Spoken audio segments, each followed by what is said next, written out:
And it is a wonderful afternoon over in Manila time at the studio para sa first qualifier ng Predator League Valorant Philippine Qualifiers. So nga pala si Ramon, kasama ko si Mochi. Kami ang dalawang casters para sa pinakaunang day of the qualifying stage. And it is one heck of a ride and one hell of a journey. Yes, and I'm definitely excited because I just heard na magkakaroon tayo ng mga bagong faces, mga bagong players, and potentially bagong strategies na mag-a-appear dito sa ating tournament. So we're about to see just that. We're on our first leg and there are many more legs here for our qualifiers to come. And of course, make sure to ready because this is about time wherein you'll be able to see who would get the chance or who would be that team who would get to represent our flag here in the Philippines for the upcoming APAC Predator League 2024. Yep, that's right. Ladies and gentlemen, you heard that right. Valorant is finally making its way back to the APAC Predator League 2023. First time in a damn long time. And I just want to say, I'm so excited kasi ito yung pinakamagandang chance na makakita tayo ng mga new faces, new rosters, at ang pinakamagandang magiging meta para sa ating mga upcoming stages of the qualifying stage itself. Kasi malay mo, makakita tayo ng mga bagong ways to play the new nerf agents, katulad ni Jet na siyempre, ang dami mga jetmates na katulad ko, weeping in the corner, mga walang magagawa kasi nag-iisa lang yung updraft. At sa Eco, magiging mas mahirap kasi wala ng double updraft na mechanics na mangyayari. Si Killjoy at saka si Astra, yung ultimate sila, mga babago for the next upcoming stage. Kaya hindi na tayo makakita ng mabilisang lockdown. Makaka-expect tayo ng muted outside post-plant position. So, take note of that, mga Predator Warriors, kasi napakabilis na lang ng ating meta dito. And not only that, we can point out that basically our recent patch just really makes players walk on eggshells kasi it makes them think critically, no, along with their peers, how would casting this specific skill or using this specific ability affect my team? And what if wala na ako nito later? Ano magiging epekto nito? So basically, magiging paranoid ka, mag-overthink ka ng malala kung, okay, tama ba na gamitin ko itong skill na to? Isipin mo muna mabuti, but at the same time, the time is ticking, so you really have to think really fast, di ba? Yeah, that's true. At hindi lang naman yung mga pros natin ang mag-e-enjoy ng ating tournament dito. Kasi yung mga viewers natin at home watching Predator League 2023, they can still register for this tournament on the next coming qualifiers, online or on-site. Pwede kayo pumunta sa mga iba't iba nating mga magiging sites for the next qualifying stages. But before that, we would like to thank ang Gab for making Predator League 2024 possible. This is also, of course, under the supervision of the Games and Amusement Board, who are also present at TNC Digos all the way towards Davao del Sur. Nandun si Glenn Te, Mr. Ronnie Fortes, Mr. Amulfo Sazon II, Mr. John Kenneth Improso, and Mr. Lonel Ontanillas, ang ating representatives from Games and Amusement Board. It's just lovely that the government has the support for Predator League. You're backing it up. They're just there. They're the officials who are actually handling the players at that specific site. And not only that, of course, we can point out then actually gusto ko lang din isingit, no? Wala pang sunset dito. Wala pa. Pero anong thoughts mo sa sunset? Ang sunset, alam mo, it's a really fight-heavy map eh. The meta is not concrete per se, pero I played it myself a bunch of times, and it's always mid being the most controllable place where you can always want to attack from. It's kind of like Ascent, pero it's not as tactical as Ascent. It's a lot of heavy lurks coming out from the extremities and a lot more strategy to be uphold na hindi pa natin alam dahil hindi pa malalaro ang sunset sa patch na ito. You know what else is heavy? Yung ating tournament prize pool. And we're about to see that roll just in a bit. And everyone, you should be really aware of our phases muna pala. So first and foremost, we have the qualifiers where magkakaroon tayo ng 4 na on-site and 4 na online. And the champion of each leg here or bawat isang on-site or online qualifier will advance further sa ating phase 2, which is respectively ating group stage. Dito sa group stage natin, yung top 2 ng bawat isang group will advance further dito sa pangmalakasan natin at big time na playoffs for the Predator League 2024 Philippine Grand Finals where our champions will Philippine represent, diba, at the APAC Predator League Finals. And gusto lang idiin ha, kung saan mangyayari yung apat na on-site qualifiers. We have 4 dates at ito yung pinakaunang araw on September 9 in TNC Digos over at Davao del Sur na nangyayari ngayon on today's broadcast. One the next week, September 16, a day before my birthday. TNC Cebu, all the way from Visayas, maglalaro ang ating mga Cebuano to have a spot in the qualifying stage. Sa September 23 naman, na week after that, TNC How Pampanga, all the way up north, at ang ating magiging last on-site qualifier ang sa September 30, ang TSP Dasmariñas para sa ating mga kapitenyo. Ayan na nga. So this is going to be also, magkakaroon tayo ng ating, like what we said, there are 4 online qualifiers as well. We have October 7, 8, 14, and 15. Basically, every Saturday, no, ng ating 2 buwan ay magkakaroon tayo ng ating mga legs for our qualifiers, ng ating mga dates. Puro weekend. So, puro weekend. So, wala kayong excuse, guys, na hindi sumali dito. Ang aggressive ng dating. Eme lang. Pero, ayun nga, of course, you guys, we will be having our tournament prize pool. Ayan, yan ang ating iniintay. And singit ko lang din ang ating qualifiers ongoing yan. So just in case na malaglag kayo sa inyong current bracket, you guys all have the avenue para kumuha ng inyong second chance. We're all in it for the second chances, everyone. So be sure to register para sa ating mga future legs. Yeah, and what are we playing for nga naman, Mochi? Ang ating mga magiging prize pool sa lahat ng ating magiging qualifiers at yung mismo playoffs as well. Sa bawat qualifier, syempre may 8 tayo. Sa lahat nanalo ng first place doon sa qualifying stage na yon, hindi lang sila makakapasok sa playoffs, kundi makakanalo sila ng 5,000 pesos. Yeah. 5,000 pesos every single qualifying stage kapag kayo ang pinaka first place sa lahat ng ating mga naging qualifiers. And when you head over to the playoffs, that is where the big money comes in. First place, it will be 250,000 pesos. Second place, 100,000. Third and fourth place will get 55,000 pesos each. Total, 500,000 pesos as the biggest prize pool we've had.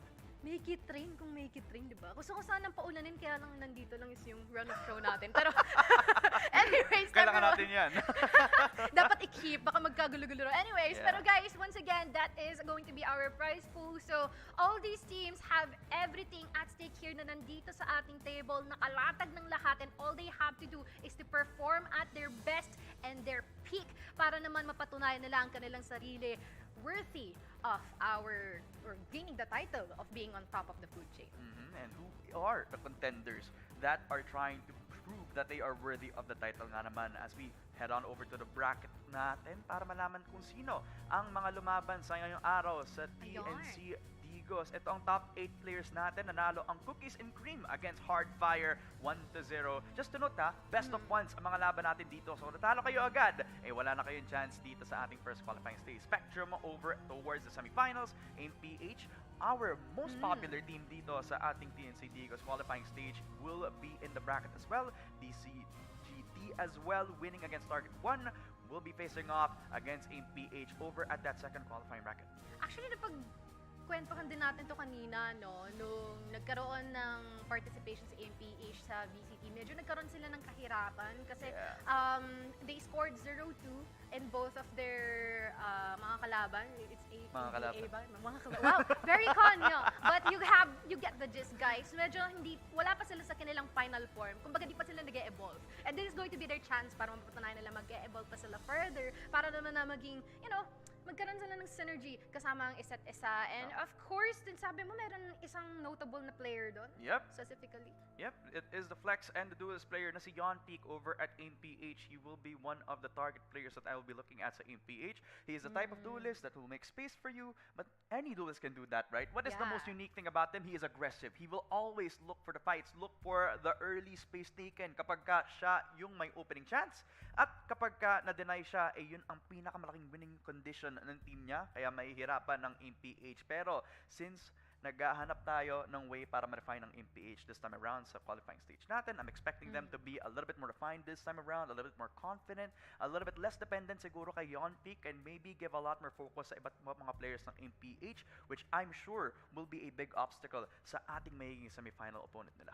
Man, this is going to be pretty difficult para sa mga players na manglalaban natin ngayon. But at the same time though, sa ating first na paglalabanin or tapatan, ay magkakaroon tayo ng laban comparison with Spectrum and as well as Cookies and Cream. Nakaka-crave naman yung Cookies and Cream, sister. Wait lang naalala ko kasi parang favorite to ng aking Eb-Eb. So, shoutout sa'yo, Eb-Eb. Ayan, Cookies and Cream. Anyways, I'm quite curious kung ano ang kanilang mailalatag sa ating table because we already have the new agents here. We have Gecko, we have Deadlock, although Gecko is there, it's been there for quite some time, but even in the Tier S or Tier A ng mga tournaments natin is hindi pa natin sila nakikita fully at their most pristine level na maaaring makapag-play put or makapag-coordinate ng mabuti sa kanilang mga team. So there's still a lot of room para makapag-improve dito sa dalawang new agents natin. That's true. That's true. Gusto ko lang din ibalik yung conversation natin about the Jet even though I am saying this without bias. Yeah. Ito even though we say that Jeff is nerfed because natanggal yung kanyang part of his movement. At gusto ko lang i-specify yung ating mga Jet nerfs natin mga kaibigan. Yung Cloudburst niya, na-reduce yung kanyang magiging duration of the Cloudburst. Kaya mas mabilis yung mawala ang kanyang Cloudburst. Matatanggal din ang kanyang updraft. Just one charge compared to 2 charges before mga kaibigan. So wala nang double updraft, wala na tayong makikitang mga double updraft plays from the Cloudburst at sa kanyang mga Blade Storm. So mahihirapan sila sa eco nila, but that does not take away yung magiging strength ni Jet as long as he has the dash. Even though it is also nerfed, yung duration, yung window niya habang bukas pa rin yung dash is also limited na. It's okay. Nandun pa rin yung dash. It still makes her a viable option with the operator compared to any other agent. Oo, may chamber, pero chamber cannot open space as much as Jet can do. Hindi mo na maaalis kay diba? Jet yun Hindi talaga matatanggal kay Jet yan. You can't play operator on the raise unless ikaw si Kangkang. Wala naman dito si Kangkang eh. Exception, Malay mo na guys. naman, diba? But yun nga. So we can still expect Jet to be played on maps like Haven, on big maps like Ascent, right? But the big game players, katulad na si Raze over at Bind o over at Haven, siguro pwede pa na natin sila makita, diba? Will still be up for contention. What about si Fade na na-nerf din dahil yung Prowler niya mawala? What about si Astra na may changes din? Ano ba yung tatanggal sa kanila, diba? Yeah, and of course, actually, ako yung personally, nung na-nerf si Jet, ang pinaka naging kalungkutan ko dun is, no more anime battles.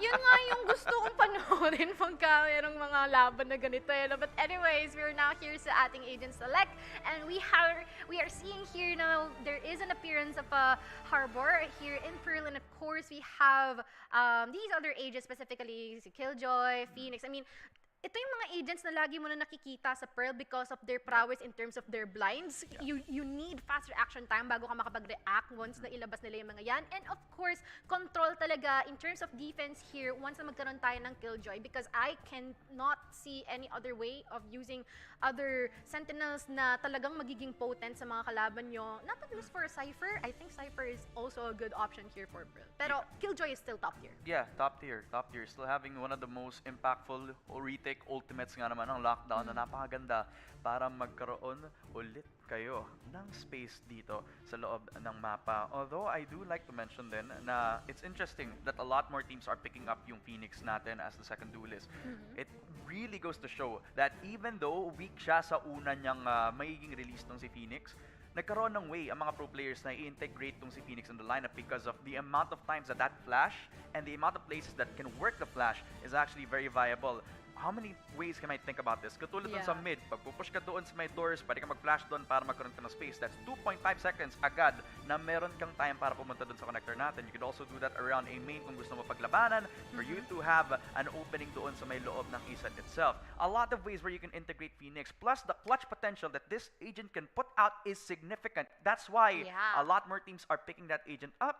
But you can't deny the operating prowess of a Jet. That is working wonders, especially holding B main with the amount of range that you can have. Talagang may creativity yung mga teams natin, pero firepower is still the name of the game dito, Mochi. Yeah, I'm actually quite excited kasi that just means that both of our teams have the potential to play out that PRX na vibe, di ba? Kasi they're just the one and only Evac team that used na Phoenix during at the time. Tapos, you know how well they used it as well. So, well, let's see if either of these teams will be able to do that. And at the same time, another deal breaker here is their controller specifically. Yeah. We have Astra, we have Harbor. Astra's been nerfed. Harbor got nothing to lose Wala. because it is just there. Harbor is just there to slow the enemies. You know what? Even use this boundary or yung kanyang dome. Parang snow globe. Snow globe Snow tawag ko globe. doon eh. Sabi ko, pare, lilapag mo na yung globe. Magde-defuse na ako. So yun. There's the Harbor. It's just chilling there. And I'm just wondering what's gonna be Astra's potent side in comparison to Harbor kasi other than the crowd control nga is parang nawala na nga, like what you said kanina, is nawala na yung kahit anong pandinig na meron dun sa Cosmic Divide. So let's see how they will be able to utilize these abilities at its best. Something I want to also mention is meron ding isang change para kay Astra, yung kanyang suck, yung sa C niya, yung kanyang first ability. Gravity well niya, yeah. It will affect yung kanyang magiging pulse pattern. Here we go, ladies and gentlemen. Goku first shot. They have the defense over at mid, a double as the Jet is firing off the first shots in towards the qualifying stage. Magkakandabawasan na kaagad dito sa ating first round. First round pa lang, ladies and gentlemen, mukhang nagkakaroon na ng sapakan dito. Ang dai pa namang nag-pick sa kanya. Isa-isa, nag-formation para sa class picture nila, kumpare. But there's already time, mukhang lalapag nila kanilang spike. Nako, saan tumitingin si Intel? Super duper. Mukhang naging super duper yung pagkamatay nito. Pero ngayon, is going to be a good first round here on the end of CNC. Man, look at the amount of aggression that the double duelists picked up for themselves. Quick mid-round push doon sa ating Link para ma-force out yung Spectrum. I think that's the benefit of having the double duelist, diba? Not only will you have the speed to take yung space doon sa ating Link, but the amount of fights that Goku is willing to take is just showing the amount of mobility that the Jet can offer to the table, diba? Ang hirap niyang i-frag, ang hirap niyang patayin. Napakabilis lang din naman na ibalik nitong si Phil versus everyone ang paglaban nila dito, giving them the first round on the board and an easy decisive win towards the B-side push. Now, this will be the buy round again for CNC. Intel Super Duper, the first contact, lalabas agad at may molly para malaman na dapat dumaban ka kung gusto niyong kunin yung A-side for CNC. Really gives them a good boost para sa ating first round and at the same time with the buys that they currently have right now. Actually, to be honest, they can just rummage through dun sa A-side line if they want to, but at the same time, they really want to play it safe. Kaya naman talagang they'll get the effort to just rotate momentarily sa ating B-side while not sacrificing any abilities na meron, unlike dito sa side ng Spectrum na marami-rami na ang kanilang nailapag. Yeah, chill lang sila dito. Itong Spectrum, wala rin silang malalaban.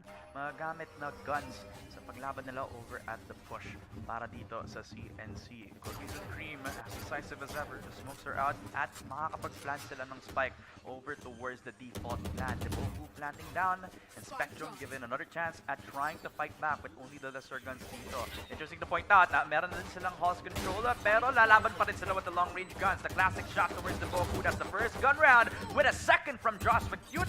Napakaganda ng laban dito para sa retake, but Lumiere and Phil versus everyone, reminding everybody na meron silang guns in towards the second round. The last Jet player na si Goku needs to make this thing work. Kaso nga lang, it is a Vandal against a Classic and it is an impossible task. A 2-0 para sa Cookies and Cream.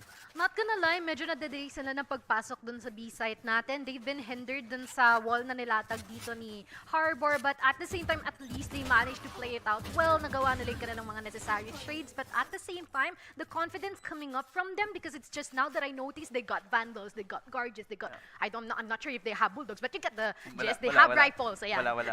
They just have rifles, no? And it's just the second round, so they just mean they really want to get their buys or counter buys really well, but at the same time, yun nga, dalawa yung nawala sa kanila. So let's see if it will be a stable economy for our later rounds. I mean, just to report lang diba? Napansin ko na nag-iisa yung Guardian na na-save up from the previous round. They decide na ipilay na lang yung susunod nilang Guardian.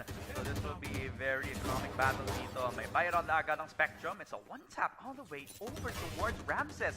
The defense has been dismantled, the retake has been forced, and Spectrum are forced to their hand. Actually, nagulat ako dun kasi third round pa lang may run it back na tayo na ginamit dito on the end of CNC which gave them a really flawless plant. And of course, ang nakikita na natin, they're gonna attempt to go for a retake pero bago pa man nila magawa, yun is lagas-lagas na sila. So this is going to be really difficult here para sa side ng Spectrum pero susubukan pa rin nila hanggat may ilaw, may pag-asa. Na-blind na nga tong isa natin, napabagsak pa. Sunod-sunod na ang mga stage or mga rounds na nakukuha dito ng CNC. Start to finish, Doggy with the hoodie with the Guardian, getting so much damage with just that Guardian saved up from the second round, making it a valuable pick para sa ating pagdismantle ng defense on Spectrum. They only had one person on site, and that was Ramses. He had the only hope para madelay yung kanyang pagpupush or yung kanyang pagde-defense. Dahil ang Cookies and Cream, they still had the firepower. As long as they had the jet dash, they still have a chance to take the space. They're forced on the retake, napatay agad yung defense, and agad-agad forced in towards the 4 versus 5 early on. Spectrum cannot fight back with just the small amount of guns that they got doon sa ating buy round, and that forces them to play with peanuts dito sa ating susunod na round. Wala silang pera, wala silang mababaril. Magsasardinas na muna yung mga kumpare natin dito galing sa Spectrum, no? Chill-chill na muna. Wait lang, pre, magtiis muna tayo ng isang round. I-extend na muna natin yung maggamit muna tayong toyo, ng asin, dito sa kanin natin. But other than that, magdilis muna tayo. pero other than that, ang daan ng mga sahog na balak iba to ng ating CNC dito sa B-site na naman muli. Parang talagang ina-abuse or taking advantage sila dito sa ating B-site because of course, as long as this works, di ba? Siyempre, panindigan at gawin na lang natin to paulit-ulit. Pero meron ng bawas dito sa Spectrum. Naku, isang pitik na lang. Mukhang tatalsik na tong si Sky, si Zaku, ay tama ba? Si Juice pa cute. Wow, cute daw. Cute kaya talaga siya. Cute talaga yung kanyang health bar. Talagang Cute isang health bar kagat na niya. lang. Isang kagat na lang. Mamatay si Joshua Cute, pero may paglaban pa rin sila dito. Nakalabas na din ang Harbor Dome. I-defuse yung spike. Sinarado na agad yung pintuan, pero binubuksan pa rin ng Cookies and Cream. Deboku will get that first blood very late into the round. A second frag. Bobo and Lumiere will shut the door down. Everybody from Cookies and Cream gets a kill for themselves. An easy 4-0, and Cookies and Cream, they are running, sprinting towards the win. Ni normal ng CNC, no? Like, you know, once again, they're just trying to defuse this fight. Siyempre, lalabas na yung iba dyan. They'll try to bait themselves out. You know what? Let's just let them bait themselves. Kunin natin kung ano ino-offer nila para sa atin, di ba? And of course, that really happened. And ang gawa naman na nila maganda is still 4-0, which will going to be really difficult for Spectrum sa oras na sila ay matalo dito sa round na ito. I'm not quite sure kung paano sila magbabawi dito sa slump na yon. But we're about to see if there is something else that they're gonna offer here since it is still the same drill. B-site ulit tayo. If it ain't broke, don't fix it. Papasok pa rin ang Cookies and Cream with not much contention at all from the duelist. It's an early use of the updraft, but Goku will shut him down away from the sky until Super Duper. A second para sa kanilang defense. And Joshua Cute will navigate himself outside of Mopo, but CNC are still fighting back. Nakatatlo pa nga, nakadalawa si Lumiere. And it's all on Ramses. He was the one who got first blood doon sa ating second round kanina. Can he clutch up against 3 dito? 1v3. Nako, ito na yung mga sitwasyon na 500 pag na-clutch mo yan. Ayun nga lang, ni isa wala siya nakuha dito ni Piso. But still, that just means na CNC still unstoppable. Spectrum, medyo naliligaw na sila dito kasi this is already the time na medyo nagiging reactive na sila. Even if they try to cover up the hole, yung tagas is hindi na nila magawa because, you know what, the water pressure is just so high here on the end of CNC. Yeah, I mean, they rely on the contact pa lang from one end of the hall. And that wasn't the Phoenix, that was the Jet to try to give the info from the Phoenix. Diba? The problem was, he was covered up by the wall, set up from the harbor, or actually yung ating Astro natin dito para magkaroon sila na napaka-stable na push doon sa may B side. And there's no flash, there's nothing to contend against them using util. It's all on the gunpowder na lang sa double duelist natin on Spectrum. Third time in a row, it will be another B main push out from Cookies and Cream. They know that they still have all the firepower in the world. At habang wala pa sila mga counter, talagang easy plant na lang, kasama pa ng Cosmic Divide. Nako, parang this is where the stars and the sea meets. Ang nangyayari dito ngayon with both of the abilities ng ating mga controllers na nagko-collide. Parang ano no, may angle pa nga, perpendicular ba yan? Pero ngayon nakikita natin, this is going to be a potential retake once again. This time, kompleto na sila. Really good chance for them para naman makabawi sila kahit papano. Pero si Mobo, meron na agad siya napintas na isa. Ramses, mawawala, madadagdagan pa. 3v5 na ladarawan na lang ang matitira hanggang si Harbor na lang ang maiiwan dito. Nako, saan ka na? Wala na siyang maipapalag dito. Nako, si Zaku, patak nun, talon na. Mukhang sasaksakin pa, muntikan ka na! Sayang na sayang kay Zaku. Munti ka na siyang ma-knife ng 5 miyembro ng Cookies and Cream. pero dahil sa amount of time and the amount of members pressuring him down doon sa ating link, wala na siyang mapupuntahan, wala na siyang matatakbuhan. Look at the amount of aggression that they're pushing up on B main. Every single time they realize that nobody is fighting them up din sa B main. I want to see the double duelist try to do something around doon sa ating pillar side pa lang para hindi sila magkaroon ng security pa lang doon sa ating B main. Every time they get host control, they get themselves the default plant without that much contention. That's how aggressive CNC are, and they realize B main has been the extremity. Now, they want to focus on A main. Naiba naman daw.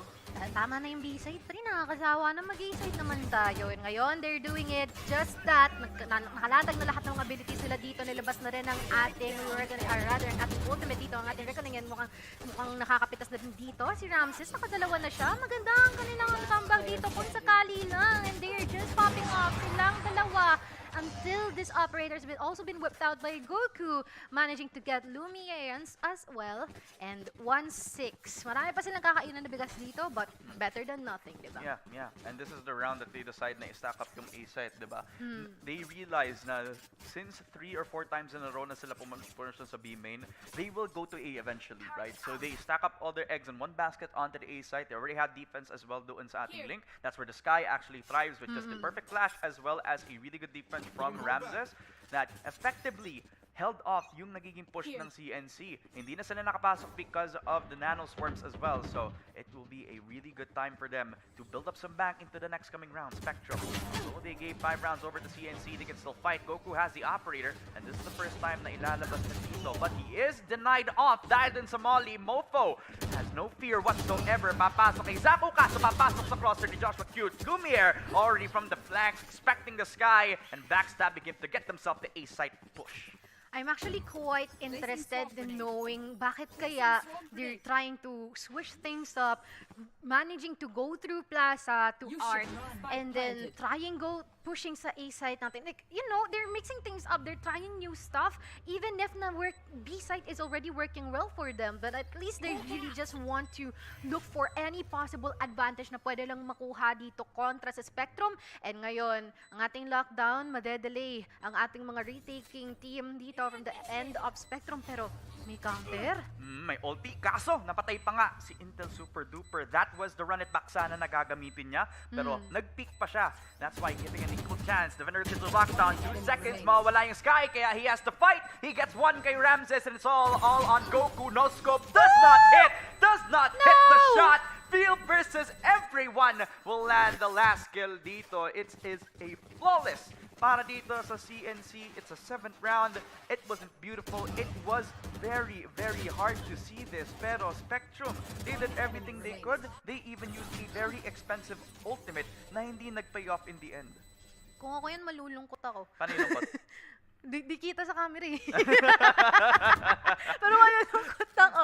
Nakarelate din ako kay Zaku kanina nung gusto siyang saksakin. Parang ako yun pag rank game eh. Ayun lang. Pero anyways though, that is still a good effort here. Parang valiant effort here on the end of Spectrum trying to utilize the lockdown. It's just that talagang nagkaroon na ng magandang positioning ang side ng CNC just about that they are planning something else. Pero ngayon, Phil versus everyone, mukhang makakapitas na siya. Munti ka na! 5 HP! Nalig.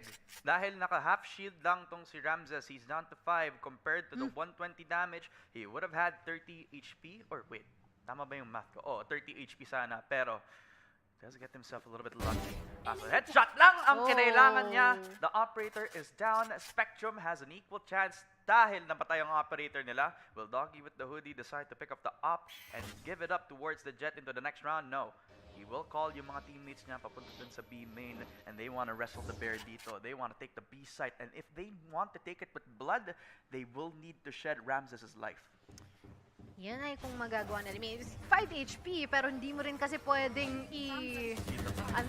ano tawag isipin na kayang-kaya mo yan. It's very, very much a sin to be complacent, pero with good skill utilization here on the end of Mofo, mabablind at mapapatay itong si Ramses, pero mukhang kumukontra ang kabilang kampo, at ngayon it's already down to a 3v3 where the spike is being commenced here yung last site, and mukhang marami pang mayaaring ilapag dito ang Spectrum. There is going to be the cascade, pero may nakaabang dito sa Gedli. Nako, mag-ingat kayo. Mofo, Just holding his nerve. He gets the second, kaso Intel Super Duper will not get anybody else. Deboku, a perfect chance to get another double kill dito sa ating next round. And look at the amount of space na kinuha niya doon sa ating B-side itself. After nila kunin yung spike plant dito, Mofo from Halls kills one off doon sa ating nag-iisang anchor. Plus, after mapatay niya agad yung nag-iisa nating isang Phoenix over at Link, he gives himself doon sa loob ng CT just so that he could play a very, very good crossfire with the Sky. Even if namatay siya, they still need to push out and swing towards the Sky doon sa ating B-main. And that was the perfect crosshair placement. Look at the amount of discipline that CNC have, which is also contrast to the aggressiveness that we also are expecting from them. Intel Super Duper calling upon the aggression again over at A main, and they're expecting everybody to come out over at that side. And with that run it back, he is safe, but how safe are they anywhere else? Nako, dalawang ultimate na agad ang ginamit dito ng CNC. Run it back, pati ang Seekers natin. At mukhang marami silang nasip sa mga miyembro dito on the end of Spectre. Yung dalawa na ang napapatumba dito. Patungan, nagdadagdagan pa. Sinusunod-sunod lang ni Zako dito. Nako, kumontra pa. Mukhang maganda ang magiging comeback nila dito para sa specific na round na ito. And there is a potential for them to actually win this one if mag-iingat sila ng mabuti and they are wary of this last member dito. Doggy with the hoodie. Nako, mukhang medyo magiging delikado ito. It's already a 1v1. Mukhang madadaplisan itong isa natin dito from CNC. At magkakaroon kaya tayo dito ng nice one! At ayun, nice one nga talaga dito on the end of Goku. And that's going to be a 2-8. 2 more rounds away para sa ating second half. They better win these last 2. Yeah, they need to. Kasi yun na lang yung magiging chance sila dito. Look at the amount of damage that Zaku has built up upon himself. Combining with the martial taps na nilabas ni Ramses, Zaku has been a performer. Double kill upon double kill. This guy has been putting out impact dito para sa ating Spectrum. And the amount of times that this guy has been quietly performing para sa team na to, it's impeccable. The impact that this guy is laying out on the server. You have to point that out, but for CNC, it's still a 6-man round advantage. Ang pinaka magiging malaking parang change na makikita natin siguro is in the second half, where we'll see Spectrum have this attacking sided team be more comfortable. Pero kung makikita ko pa lang, CNC are really good at taking that space. Alam nila agad na nasa ng Phoenix na kailangan siya patayin. They do now, after mahanap nung si Mofo, and they have another chance at taking that spike plant doon sa ating A-side. Yeah, and to be fair, like what you said, a lot of people say that it is an attacker-sided map, pero I think we are about to see if ganun nga talaga yung magiging case natin. We still have chances naman sa ating second half, but now, let us focus on the present. It is still a 3v4 with all of the skills being utilized here. Tamang blind lang, tamang silip lang, tamang paramdam lang, at unti-unti makikita natin, pero magkakalaglagan. 1v4 na lang. Nako, si Goku na naman na may iwan, pero not so long as Phil versus everyone would be able to shut him down just like that. At this point, chill na lang dito ang ating mga kaibigan from Cookies and Cream. At this point, I really do like their pre-game aggression natin dito. Just taking advantage of the double duelist comp. The speed that they also take themselves in. Phil versus everyone, sitting comfortably on top of the scoreboard. 15, 7, and 5 for his KDA. At meron pa siyang ultimate para sa eco round na hindi nila mararamdaman mamaya. So good job para sa Cookies and Cream. Still doable para sa ating Spectrum. They can force out yung 3-9 curse natin, pero dahil naka-eco lang sila, it's highly unlikely. And they also have to deal with a retake scenario. Iniwan nila yung Phoenix sa likod ng site. At I don't think CNC are even willing to test this out, so they have a lot of time to work out the plan. Yeah, actually, and at this moment in time, we can see that their CQCs are really at the advantage dito on the end of CNC, no? Yung kanilang close quarter combat is maganda yun na ilalapag in terms of like yung duels, even without abilities alone, talagang saktong-sakto, pero nako, merong sinisenyas dito, yung partner ko, pero napatumba dito. Okay, Bladestorm natin, active na on the hands of Phil versus everyone, pero marami siyang mga makikita dito. Hindi nila mapipil yung presence nito, pero mukhang siya, meron na padalaw-dalaw dito, may makukuha yung isa.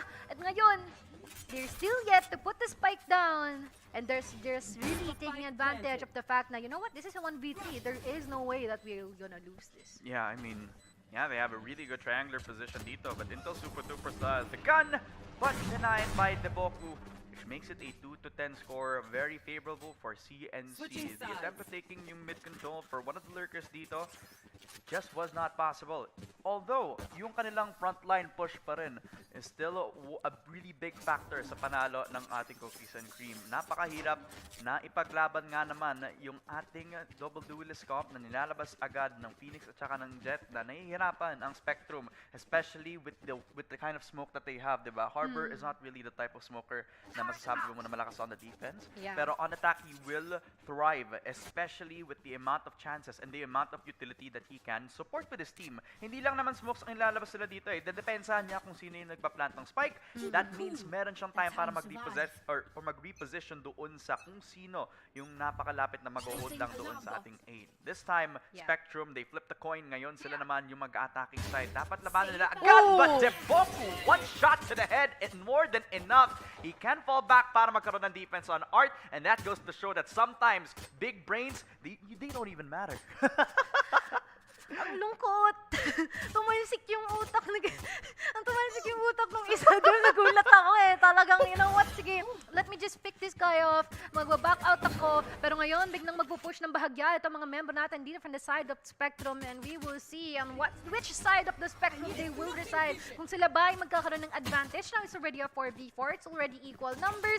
Or would they be having the problem kasi paubos na utilities nila eh. Paubos na din yung mga miyembro agad ng attacking side natin. Lumiere, a second. Ramses, oh my God! Namatay agad sa right click ni Lumiere. It's all on Goku. He will get the headshot. And again, a 1v1. It is Goku against Ramses. Again, Goku trying to ramengate. It's Lumiere who has had the spike doon sa kanyang loob ng default. At habang nag-rotate pa lang all the way towards Flowers ang ating Jet, he's down to 50 HP. Kaya kailangan niya maging careful, lalo na naka-ghost lang tong si Lumiere. Naka-ghost lang din agad tong si Goku. He does have the dash. He has to be careful. Na-spot na agad. Tinatry itap. 3 bullets agad si Lumiere. 15 seconds to make the plant. Kaso nga lang, Lumiere is doing wonders with the patience that he has dito. But now that he has planted the spike, nandun siya agad sa likod ng back.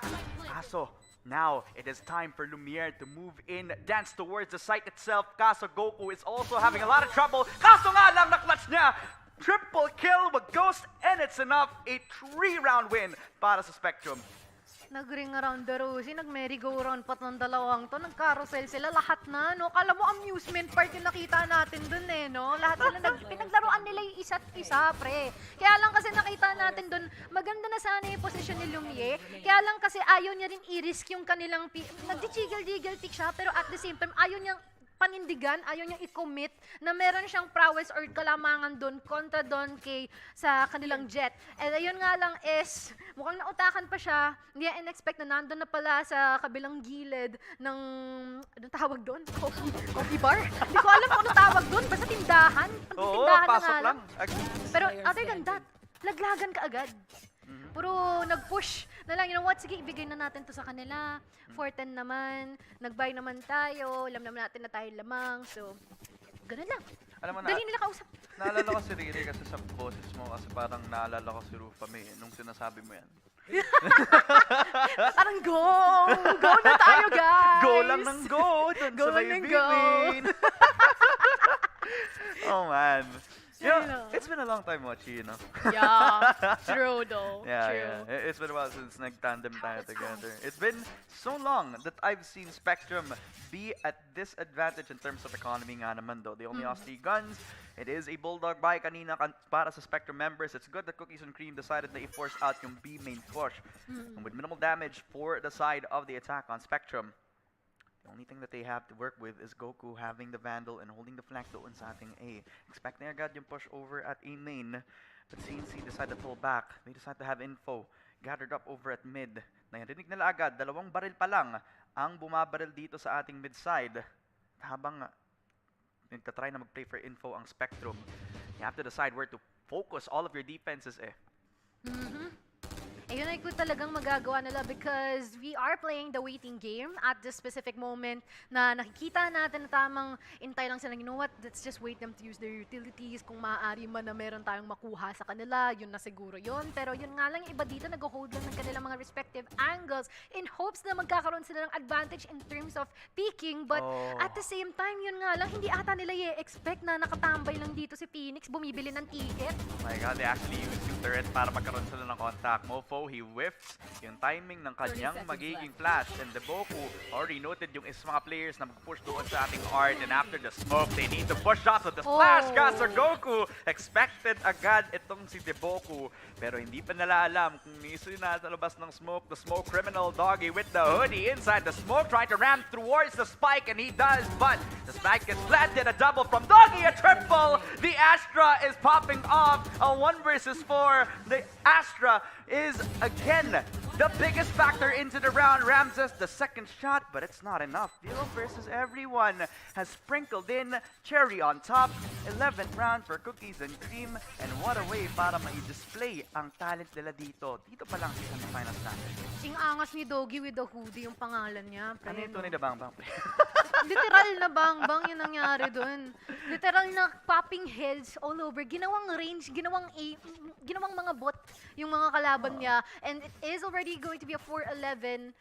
And this is going to be also critical for Cookies and Cream kasi you know, for Spectrum, you know, there's still 7 rounds to go That's true. on their Hindi pa end. tapos. And their economy is falling short at this current time. Yeah. So they have to work with a lot here. But, you know, we still have that glimpse of hope that they're still winning some rounds, although not many. But we are about to see if magkakaroon nga ba sila ng posibilidad dito, lalong-lalo na that they're in the attacking. Maaari nilang, they just really have to play their cards, right? Yeah, I mean, they also have to relay yung resources nila correctly. I mean, look at the Jet now. He is the guy trying to make something happen over at A main. They also are noted about the flash doon sa ating art. They split up and try to take yung A set aggress. Doggy with the hoodie. He's trapped, but is he really trapped? Hindi sila nakapatay doon kay Doggy with the hoodie. Sila mismo yung nakakuha ng dalawa. Goku pushes a second from Doggy with the hoodie. It's almost like he knew that the Jet was pushing doon sa may A main. And it's a 1 versus 5. All of a sudden, the second from Mofo. Ramses in a nightmare. Nako, may hirapan siya agad. A flawless almost para sa ating CNC. The second from Ramses, papasok sa loob, pero pinalabas ni Doggy with the hoodie. A triple kill and match point para sa Cookies and Cream. What did I just see? It's a 1v2. Nasa harap niya yung jet nag-dash in sa tabi niya. Sabi ko, ha? I mean, okay, you do you. That's your cup of tea. Then we have ours too. Uy, pre. So, nagulat ako, sabi ko, dito muna ako sa gilid dahil dash in. Whoop! Wala na lang siya, nag-whoop na lang siya doon. Ano yan? Whoop! You know, Riot, if naririnig nyo kami, Riot, please, baguhin nyo yung sound effect ng Tailwind. Yung shoot na lang, yung whoop na lang, yun na lang. Ang cute siguro pakinggan doon. Kaya Naaalala ko tuloy yung mga highlights na hindi pala nila na-record yung audio ng gameplay. Puro may mga sarili silang made na pero self-made champion ata tong si Phil versus everyone kasi kanina pa ata ito tumatrabaho. At ngayon nakikita natin bisan ka kanilang punterya pero mukhang nahihirapan silang pumasok dito. Ang daing mga harang, ang daing mga smoke, tabi-tabi pa. Nako, gusto ata nila gumawa ng bilo-bilo tsaka sago. So dito sa pagkain natin bilang merienda, 1v3 na tayo dito mga kumpare ko. Pero si Intel super duper na may iwan. Pero ngayon ay naglalaglagan na. 13-4. And this is going to be a win on the end of Cookies and Cream. Well done. And dessert has been served para sa pinakauna nating qualifying match. Congratulations for Cookies and Cream. Makikita natin sila mamaya sa Grand Finals ng ating first qualifying round. Napakagandang laban. Pearl game, and it was all well and done. We have seen the strength of both double duelist comps. Kaso, ang nag-iiba talaga is nag-start sa attacking ang ating Cookies and Cream. I think that's like the biggest thing that we have to talk about here. Yeah, actually, other than the fact na meron tayong mga advantages din in terms of sides. I mean, usually kasi pagdating sa competitive, talagang mahihirapan sila pagdating sa attacking. Pero from what we're seeing here and with what the current generations of amateurs and pros are currently having right now in terms of qualities, outstanding palagi ng kanilang aggressiveness, no? Kasi doon mo lagi nakikita kung, you know what, is this better, you know, parang high risk, high reward, kumbaga. Parang willing sila i-sacrifice yung mga ganun na mga bagay just in order to play out the best for their team. And on the end of Cookies and Cream is nagawa nila yun na maganda. It's just that, like what you've said, is hindi na ito nasimulan ni Spectrum ng okay, kasi nga, they're on the defending, and they're being reactive, to the point na hindi na nila alam kung paano nila i-address, to the point na yung mga utilities nila, minsan nagiging faulty, yung mga placements, yung timing, and hindi na sila nagkakaroon ng magandang coordination. But, I really do hope that they can come back stronger, kasi like what you said, what we have said kanina, open pa ang ating qualifier, so just in case that really want to make laban, make laban sa ating mga later legs, then they can readily do so and register. Go ahead. Yeah, I mean, kung gusto nila pumunta next week sa Cebu, okay diba? lang naman. Lipad kayo, guys. Lipad kayo, guys. Worth it lang naman. If you guys want to play some hard-hitting Valorant action. Pero nga naman, I just want to touch on what you have said nga naman.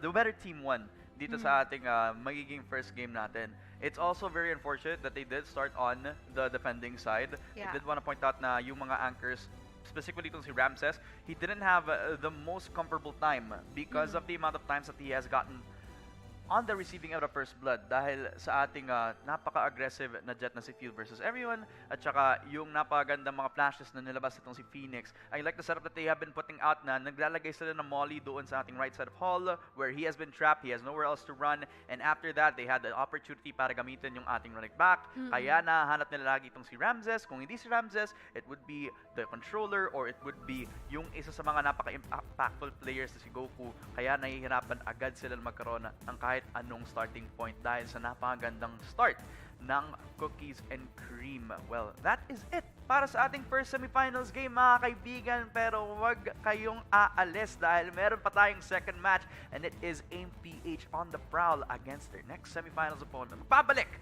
ang first qualifying game ng Predator League 2023.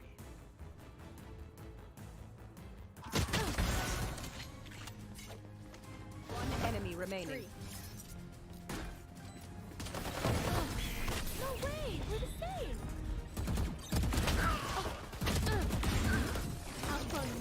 One enemy remaining. Team Ace. Enemy remaining. That's it, break time. One enemy remaining. Careful now.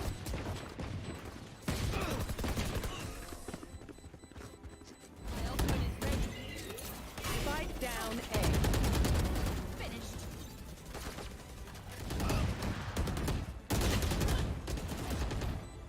One enemy remaining. Enemy down. 30 seconds. Oh, you in?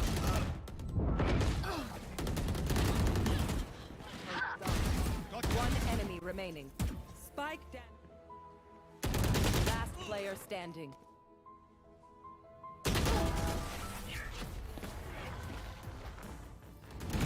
Put down. No charges left. Give me those back. Dead. Last player standing. A. Got one. Last player standing.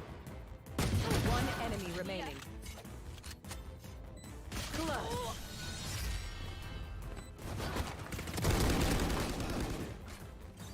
Spike planted. One down.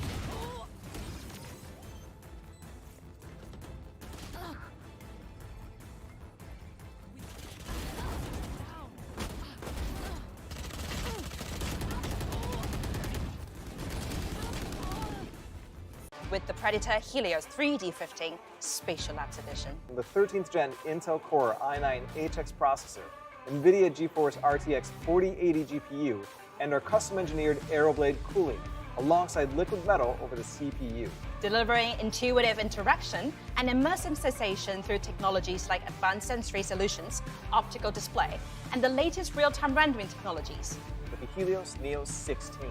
13th gen Intel Core processor? Check. GeForce RTX 40 series graphics? Of course.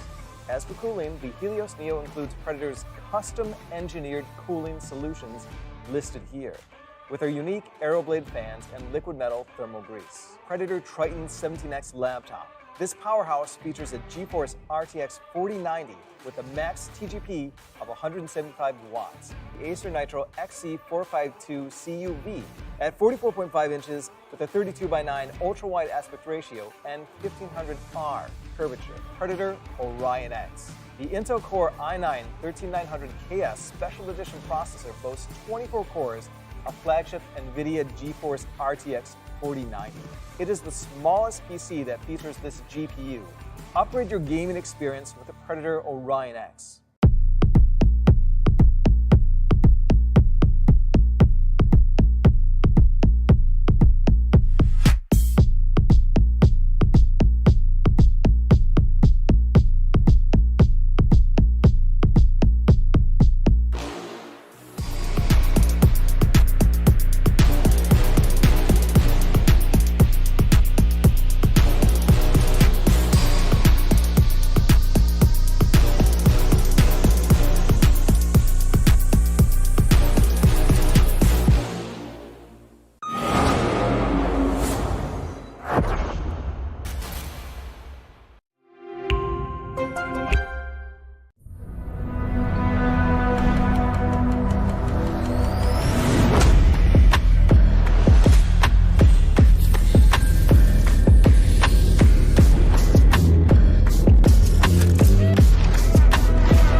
with the Predator Helios 3D15 Spatial Labs Edition. The 13th gen Intel Core i9 HX processor, NVIDIA GeForce RTX 4080 GPU, and our custom-engineered Aeroblade cooling, alongside liquid metal over the CPU.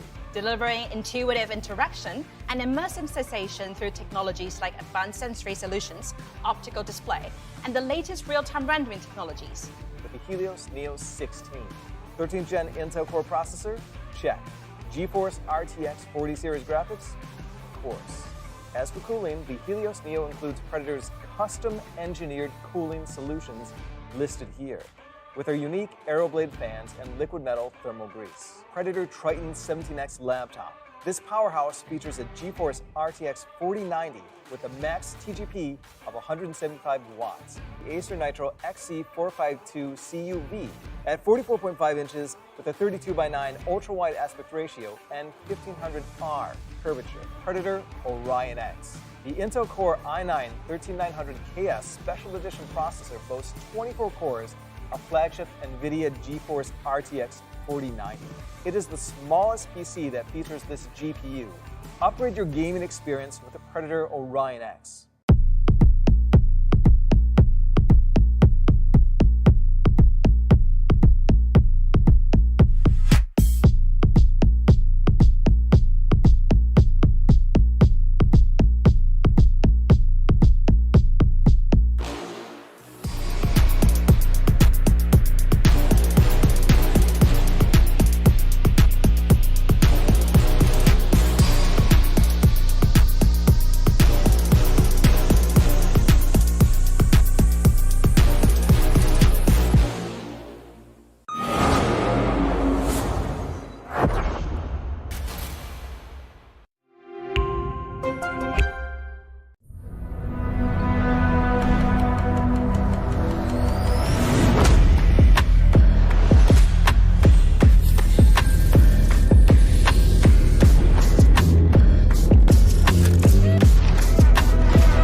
Ladies and gentlemen, we're here on the first day of the qualifying stage sa Predator League 2023 Valorant Edition. Mga pala si Ramon, kasama ko si Mochi, kami ang inyong casters for today's video at nag-enjoy kami sa ating pinakaunang laro of Perla where we'd had a really dominant game from one of the semi-finalists. Now, we're moving on to the second bracket at ito ang kanilang magiging chance na makuha ang grand final spot natin. And Mochi, a lot is on the line here.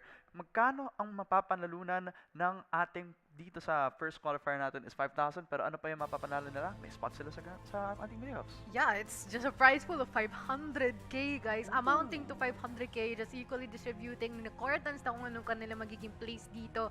And for our second match, ay ang maglalaban naman is DCGT and AIM-PH, which is quite new in having really great exposure sa ating VCT challengers from last time. Yeah, I mean, they had a really stellar performance doon sa ating qualifying stage pa lang from stage 1.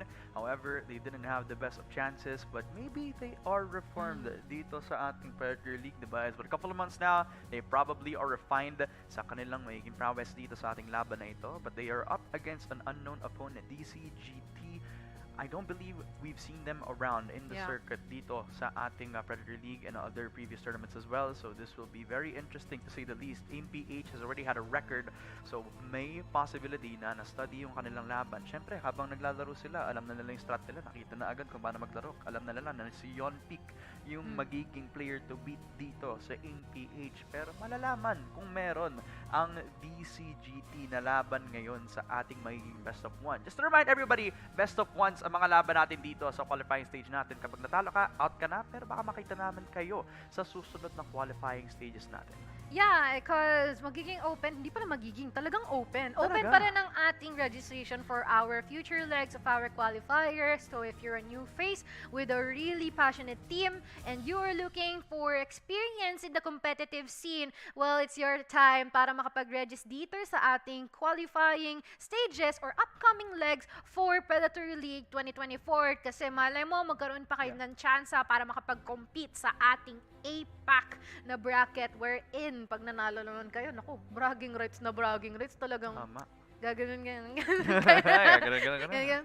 Yeah, gaganon ka na lang. Hello, I qualified.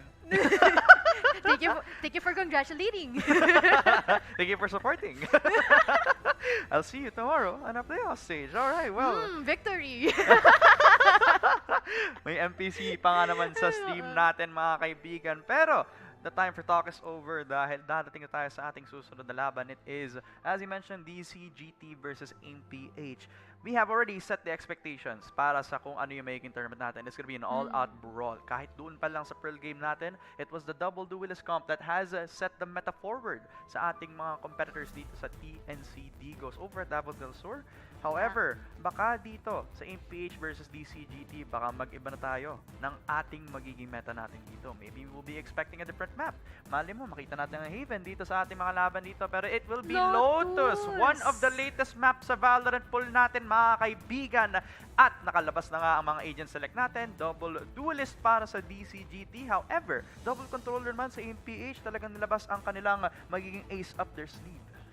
Okay, this is going to be really interesting kasi it's going to be a double initiator versus a double controller lineup. Lalong-lalo na that we know kung gaano ka-potent din ang Breach having it as an initiator and as well as a Viper. I mean, kahit na nagkaroon tayo ng nerf yan sa mga previous patches natin, it talaga nang-utilize pa rin natin yan na maganda. And this just encourages more flexibility in terms of rotations here and positioning dito sa MPH. Lalong-lalo na meron silang Omen dito na kasama. But also, bago man tayo mag-proceed sa ating game proper, we'd now like to thank our official sponsors for the Predator League PH Qualifiers 2023, Predator Gaming, Intel, and Planet 9. Don't go away dahil syempre, magsisimula na ang ating ikalawang laban. Ayan na nga, mga kaibigan. Talagang iba ba mga styles ang makikita natin for this game in particular, MPH. Looking at it, it is definitely gonna be very interesting to see how they will fight for the rubble control. Looking at Yon Peak, looking at Naj, and I am also looking at Harima Reg. That's a really long name, no, para sa Sky. I'm expecting them to have a very controlled setup doon sa ating A side. Kapag nag-start sila sa defensive side, I want Yon Peak to be around B para magkaroon siya ng control over B at saka doon sa ating A or talagang sa B at saka sa ating C side. Vice versa. Dahil sa kanyang habang wall, he can deny the amount of vision that the teammates of MPH will have or para sa DCGT, kung gusto nila magkaroon ng long-range gunfights, hindi. Sabi ng Yon Peak, wala. Wala na kayong makikita, wala kayong makukuhang control. The fact is that DCGT, their team comp is just an all-out war. Wala silang makukuhang hard senti, pero what compensates for that is the amount of reset potential that they have because BMO on the Breach will be providing a lot more utility dahil sa mga laban na makuha nila because of the flashes and as well as the support that he will deal dahil sa double duelist comp na naglalak in support nga naman that BMO and Milking will compensate for. As much as we want to say then the side of DCGT here is very, very potent, no? Parang itsura pa lang alam mo na gusto nilang mangtondo, manaksak, bumatay ng tao dito sa side ng MPH because, come on, we have two duelists, two initiators, and they have an Omen. Parang gusto talaga nila is fast execute, fast pushes, basta everything, they want fast pace in every single round na makuha nila. But the risk here is once na they try or the moment that they try to stumble, it might actually mean the end on the end of DCGT. Kasi that is, ito lang nga nasabi mo is wala silang hard na sentinel. And this is going to be really bad, lalong-lalo na once nasa defender sila and they lost their groove, it's going to be a problem. Unlike na MPH, meron silang chance na makapag-reset. They can work with the resources that they currently have, but it is more on the side na medyo nagiging interested ako sa kung paano nila ipa-play ito because these are agents na hindi mo usually makikita na magkakasama in a specific na, lalong-lalo na in a low plus man is quite new, but also we're open for new opportunities here in terms of team compositions because that just means that we are being creative here dito sa ating mga matches. Yeah, different styles and different ways of approaching this matchup. The best thing about Valorant is that every game is different. We are coming into this with different team comps, mga kaibigan. MPH looking at it with a more flexible game style habang ang DCGT ay all-out pasok lamang ang labanan. It will be a very, very epic Lotus map and I'm expecting that both teams will have a lot of their cards on the table this time around. Best of ones on the bracket, mga kaibigan, and it will be a banger to witness dito sa ating qualifying stage. The semifinals para sa ating pinakaunang qualifying day ay magko-commence na. Let's head on over to Lotus at maglalabasa na ang magagaling dito sa ating Predator League over at the city side. Ayan na. The land of Lotus. Wherein pwede mong pagtripan yung kalaban mo dahil merong mga umiikot-ikot na mga pinto dito. And yeah. Yeah. Sinesenyasan ko lang si Mochi kasi na-realize ko the way to say yung Sky's name is Jeremiah. Oo nga eh. That's actually, kuran yun, ano yun, parang kakaiba yung spelling niya. Kaya nga eh. Gusto niya ibaliktad. Parang ibabaliktad niya ang fate nitong si Sato Baby. No more flank watch for MPH, but they will push on, rush on forward. Nandun na sa kanila ang default. The thing about C is that it's an all-out brawl. Yonpeak and Sevi, the two controllers, they want to take the fight to them. Laban na laban, MPH. Napaka-sharp ng kanilang mga bala dito. Tamang-tama lahat and it's already a 2v4 and DCGT. Medyo nagtataka sila bakit pa natin papalaban itong mga to kasi kahit nasan tayo pumunta is medyo meron na talagang nakaabang sa atin and this is going to be the point where it would just flawlessly play out that round. Ganun lang kabilis and that is going to be a point on their end na. Yeah, I mean, it's really good start para dito sa MPH. It's just a well-rounded C push all this time put forward despite the flank out from Sato Baby. Perks, the quick awareness na magkakaroon sila ng early flank. I think that's like the pivotal point. The early flank timing na ginawa agad ng MPH almost kind of cost them. But the fact that they want to compensate it by them being the ones pushing on towards Waterfall, taking the picks over towards the anchors, just meant that that one-man count advantage for DCGT was all for naught because they were willing to take the fight to them again. This time, because it's not broke, they are not gonna fix it. Papasok ulit dun sa may C site. Again, they go for the flank over towards that D site. At ang MPH, at this point, mas refined na agad yung push nila. But can they convert all their guns since nagbuy na agad sila ng Vandals at kailangan nilang i-preserve yung economy nila dito sa next round? Oh, that is actually a smooth ending. We're just using the boom bot alone. Mukhang magkakaroon na tayo ng isang miyembro dito na malalaglag, Mel King. Mukhang siya ay madedemote. There is going to be time para may planta kanilang spike and this is going to be really difficult pa rin kay DCGT kasi other than the guns na meron dito is ang dami pang mga utilities na available dito on the end of MPH kasi napaka-minimal ng kanilang utility usage. Kung kailan nila kailangan, dun lang nila gagamitin. And ngayon, it's already down to the last person, Perks, at hindi na magtatagal dahil siya ay papatumbahin na kaagad ng ganyang counterpart na Umin. Oh, that's actually interesting. Napansin ko na they only bought for one rifle tapos dalawang or isang Spectre lamang while everybody else, majority of MPH, only opted to get yung mga pistols lang natin dito. Sato Baby, he was already contented with just having the Sheriff dahil maglalurk lamang siya. He doesn't even need na ibigay yung gun away towards DCGT. That's the thing about the flank, diba? Don't need to be going with your teammates. Kung yun lang naman yung gun mo, it's still gonna be potent kapag nagkaroon ka ng rotation timing natin dito, MPH. It's already looking really good on their back because of how they bought them sa previous round natin dito. That means even though DCGT win this round, may pambili pa rin yung MPH for the next two coming rounds dito. That is the economical advantage na meron ang attacking side ng MPH so far. Sato Baby, the flank timing works out again, and that means DCGT, they're in a lot of hurt in terms of their economy. pretty similar sa ginawa ni Cookies and Cream kanina sa ating first match, no? So Yeah. this time, they might actually opt to go towards ating C site once again, pero never mind sila immediately magtatranspose dito sa ating B site wherein Limo is just gonna be here. Pero mukhang back out sila dito. They really want to offer the retake kahit na meron nang nawawala sa kanila, pero mukhang meron pang mapipitas dito ang kanilang Reyna. And this is going to be really a struggle on the end of DCGT because yun nga, tulad sabi ko, they've got the guns already, but this is going to be really difficult, lalo na nabawas na sila at tuluyan pang nababawasan ngayon. And this is going to be a struggle kasi, alam mo, kanina ko pa nakikita na na-notice si Sevi, nag-pop up ah. Oo nga Ano popping. kaya kinain ito?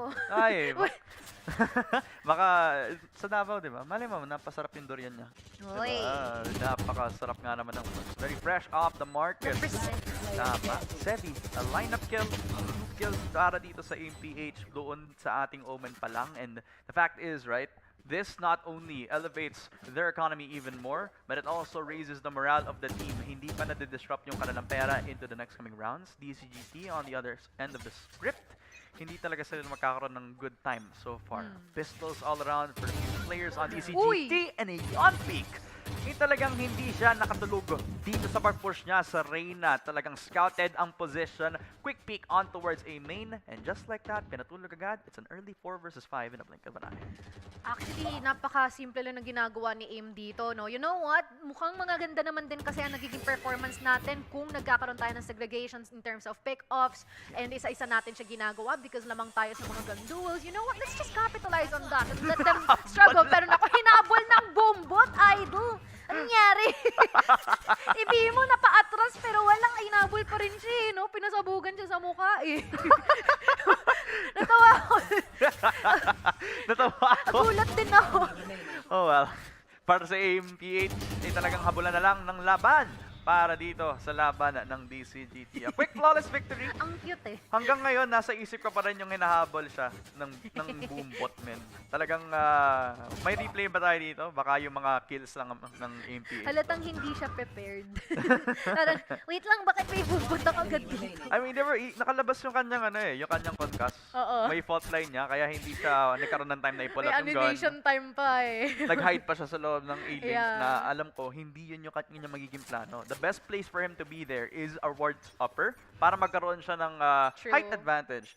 You know, para magkaroon siya ng tactical advantage nga naman sa position natin. Pero for MPH, it's all good in the hood. It's still the buy round for DCGT. MPH has a lot of money in the pocket. They could save for 4 rounds in a row. And it will not disrupt anything towards their money. They're still having a comfortable time. Look at Sato Baby pushing in. The headshot towards Chloe.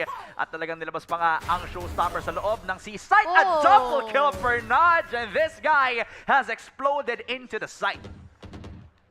Kahit na 3 round ang matalo dito ng MPH, walang problema sa kanila. May pera pa rin sila doon. Pero yun nga lang, mukhang medyo naliligaw na yung mga players natin dito. On the end of DCGT, Reyna natin, nagpa-pop off na. Nakatatlo na siya in a row. And mukhang magkakaroon pa tayo ng konta dito. But the time is ticking. And kakailanganin niya na pumasok dito sa ayaw at sa gusto niya. At mukhang expected siya dito ni Yon Peak. And that is going to be an immediate win here in the end of a winning 5 rounds in a row already. Walang gas-gas. Walang sugat. Dire-diretso pa. 5-0, 5-0. Talagang naka-buy one, take one pa nga itong si Nudge. Tunay na Pinoy. Talagang nakahanap ng magandang deal. Practical talaga siya. Nakahanap siya ng magandang deal. Hindi na kailangan maghanap ng voucher para makuha yung 2 kills niya doon dito. And napansin ko nga doon sa MPH, di ba? After they get yung spike plant doon sa ating C-site, they are not hesitating to take the space outside of the extremity. Talaga papasok sa CT at meron pa nga silang flank on the other side of the map. Yon Peak with a double kill. What is this aggressive push out for DCGT? It has been dismantled by just one man alone, and that is Yon Peak. But the Reyna is still trying to explode onto the rubble area, but Melking, the only man on site, is a man on an island. A perfect concuss from the sky means that Sevi could just pick him up quick and easy, meaning MPH will have a very free C-site plant. Pero may chance pa rin ang DCGT na bumawi dito. There's still a lot of time for them to work with, but medyo compromise na ang kanilang mga lokasyon. Alam na alam nila kung paano sila pupuntahan. Nudge, nasa likod na nila. Nako, mukhang magkakaroon nata tayo ng jumpscare dito sa kabilang kanto, pero kailangan nilang mag-ingat at ngayon may mapapatumba na. Tingin sa likod, Reyna, pero ayun na nga. It's still a 6-0 here. AMPH still leading the charge, and without denying it, this is a one-sided fight. Very, very one-sided indeed. The experience is brimming out of AMPH. While I can appreciate DCGT from taking it very, very proactively. They had the attempt of taking the Rubble, not expecting Yonbeek to be the only guy who was not afraid to take the fight itself. The double lineup on towards the Rubble area, but the fact that they had the third player, Reyna, is the perfect man to make the job done. Pero ang importante talaga, AMPH, they only use that one player to lurk onto the A side aggressively. They also had Steep Sight on notice. It's an early Hunter's Fury from Melking that does tag one of the players on MPH, but it's not enough. That also means wala sila masisira dun sa lockdown mamaya, pero Perks gets traded off because of the Trailblazer. It's an open B plant, and it's an open site para sa MPH. DCGT have to do something about it. What can they do at this specific time? Lalong-lalo na they've been struggling in terms of duels, and they're always being found out sa mga locations na balak nilang pagpuntahan. Even if they utilize the buddy system, meron laging nauunang mamatay sa kanila. Ano pa nga bang pwede nilang gawin? Ngayon, dalawa na lang ang natitira, and this is going to be Bimo. I'm not quite sure kung saan pa siya haharap. And yes, even if that he decides to save, even with just with the Bulldog, walang awa siyang papatayin dito ng end ng APH. And oh my, that is just so sad on the end of DCGT. Somebody check yung Trailblazer ni Jeremiah. Nakagat kanina eh, no? Oo nga eh, nakagat na nga eh. Ano ba, ilan ba damage nun? Ng 30. Tiger? 30? 30, and naka 11 HP na agad yung Omen natin sa loob ng Wala, smoke. idol. Kahit magpa-vaccine ka. Late na. Late na. Late na. Wala na. Well, Nudge, again, trying to make some space known for AMPH. This time, it's not all brains dito sa ating laban. It's an all-out push para sa AMPH. 5-man A-rush with the attacker kills their lockdown. As I noted, wala silang magagamit na Hunter's Fury para sa lockdown na ito. Kaya kailangang ibigay yung space dito sa may A site. And it's an free spike plant para sa AMPH, pero not just still pushing in. Satchel in, bagsak ang isa, at mukhang merong pandalawa na susunod dito. Isa-isa, naku to, ano to, catwalk, modeling, may mga napapabagsak dito, isa-isa sila dito, idol, imbis na sabay-sabay silang pumapalag, pero nako, mukhang si Melting na may iiwan dito, may mapipit siya, pero not entirely enough para magkaroon ng puntos para sa flight ng DCGT, and that is going to be still a win on the end of AMPH. May aim sila, Oo, kaya tama. literal sa pangalan ng AMPH, we have the aim. This activation, it is precise, and they're showing it right here, right now. So you're saying they have the aim and they have the game. Omsim. Para dito sa laban na ito, talagang pinakita ang team difference ng AMPH. Hindi pa naman tapos though, because DCGT still have an open chance. First half pa lang. Sir, first half nga lang naman Malay dito. mo magkaroon tayo dito ng 13-12. Tama. Oh, malay mo Not magkaroon sure. tayo ng... Malay mo, 13-8 natin dito. Chloe, early showstopper, really good counter, gamit agad ang paranoia. Not expecting Sevi on the other side dahil doon sa defen na nilabas ng Omen utility na ito. But look at the amount of util that they invested para lang kay Chloe dito. It's wasteful. That means they are gonna be able to push on doon sa C without that much util alone. Headshot from Yontik. Good job para ma-neutralize agad tong si Chloe. Enough open C-side plant yet again. Look at the Viper wall. It nullifies yung head push doon sa ating waterfall. Hindi sila makaka-peek kaya kailangan nila labanan for the retake again. Even if it limits the area dito on the end of AMPH, parang napakahirap din talaga palagan once that it already goes sa post-plant situation natin eh. And from what we're seeing here is that they're just really going aggressive here. Kampante sila na kaya nilang i-handle yung mga member natin dito from the end of the CGC. And yes, of course, in terms of the numbers, naku, yun nga lang, parang nagkaroon ng misconception. Medyo na gulo yung mundo nila doon. But now it's already a 1v2. Si Perks, nagkaroon na tayo dito ng magandang kill dito. There is a possibility na sila ay magkakaroon ng magandang kill. But, nako, tamang free fire lang. Matatamaan, madadaplisan, but not entirely enough because Perks is gonna end him right there. And that's going to be the first point for this match from DCGT. Nako, taking advantage of the overheat doon sa ating halls. The double lineup from the Reyna, also using his Empress just to show that he is the queen of this matchup. The first point on the board. At katulad nga ng sinabi ko, nag-overheat sila masyado dun sa halls. And again, Perks being the silent assassin that he is, just neutralizing the Viper threat, taking away yung Viper's pit. At na-force out agad si Jeremiah sa labas ng site. Kaya even though he had the perfect pre-aim, he did not have the shot itself. So good job para sa Omen na itong si Sevi. Or the other side pala na si Perks na gawin tong napaka-magandang laban.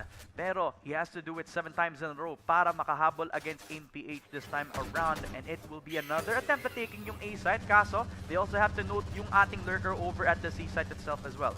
Actually, napaka-crucial din ang round nito for AIM-PH, no? Kasi they really brought out na yung kanilang heavy weapons pa ko. Pero yun nga lang, si Perks ay maka-caught off guard just when he is about to go for a play. Pero yun nga lang, nudge, nasa harapan. She no-stopper, pinasabugan. It's already a 3v5. DCGT, wala pang kasagutan. Wala pang natitrade sa kanilang mga kasama or any attempt to do so because they're just continually being rummaged down dito on the end of AIM. Ngayon ako, si Bimo. Medyo nakakatakot to because there are some tendencies na lagi siya nako-caught off guard but at least meron siya napitas dito. There's a possibility na interactan niya itong ultimate natin. Rolling Thunder already on the but yun nga lang is hindi ganun may-utilize because of the numbers that they have right now and that is going to be a 9-1. Unfortunate kasi hindi doon natamaan si Yon Peak from that Rolling Thunder. And the fact that they also get the fix before the retake happens, that Rolling Thunder doesn't get any value whatsoever talaga. Namatay na agad yung magiging anchors from the side of DCGT. And they could have utilized that Rolling Thunder better. Bimo opening the door doon sa ating A site, but the door was too small for them to open towards the site. Kaya AIM-PH, well done on their attacking side so far. It really is like the Pearl game where we have one dominant team climbing over the top, but DCGT almost dying from the operator. Kaya kailangan nilang maging careful. Ngayon na si Sato Baby is taking care of the back lines. The front line over towards AIM, definitely winning regard. Reyna has to run down. Babalik agad sa tree. Kaso nakagat siya agad ng doggy ng Sky. Papasok sa loob ng tree. Patay agad si Reyna. And that is the only defense that they had. AIM-PH got another perfect spike plant. Oh my, napakahirap ng sitwasyon ng DCGT ngayon kasi even if they try to hold down yung kanilang mga site is that lagi may napipitas sa kanila eh. And even if they decide to go back is hindi nila yun magagawa because si AIM, before they know it, AIM is already in the site itself. Pero ngayon, magkakaroon tayo ng mga casualties dito from both ends and DCGT is already at an advantage.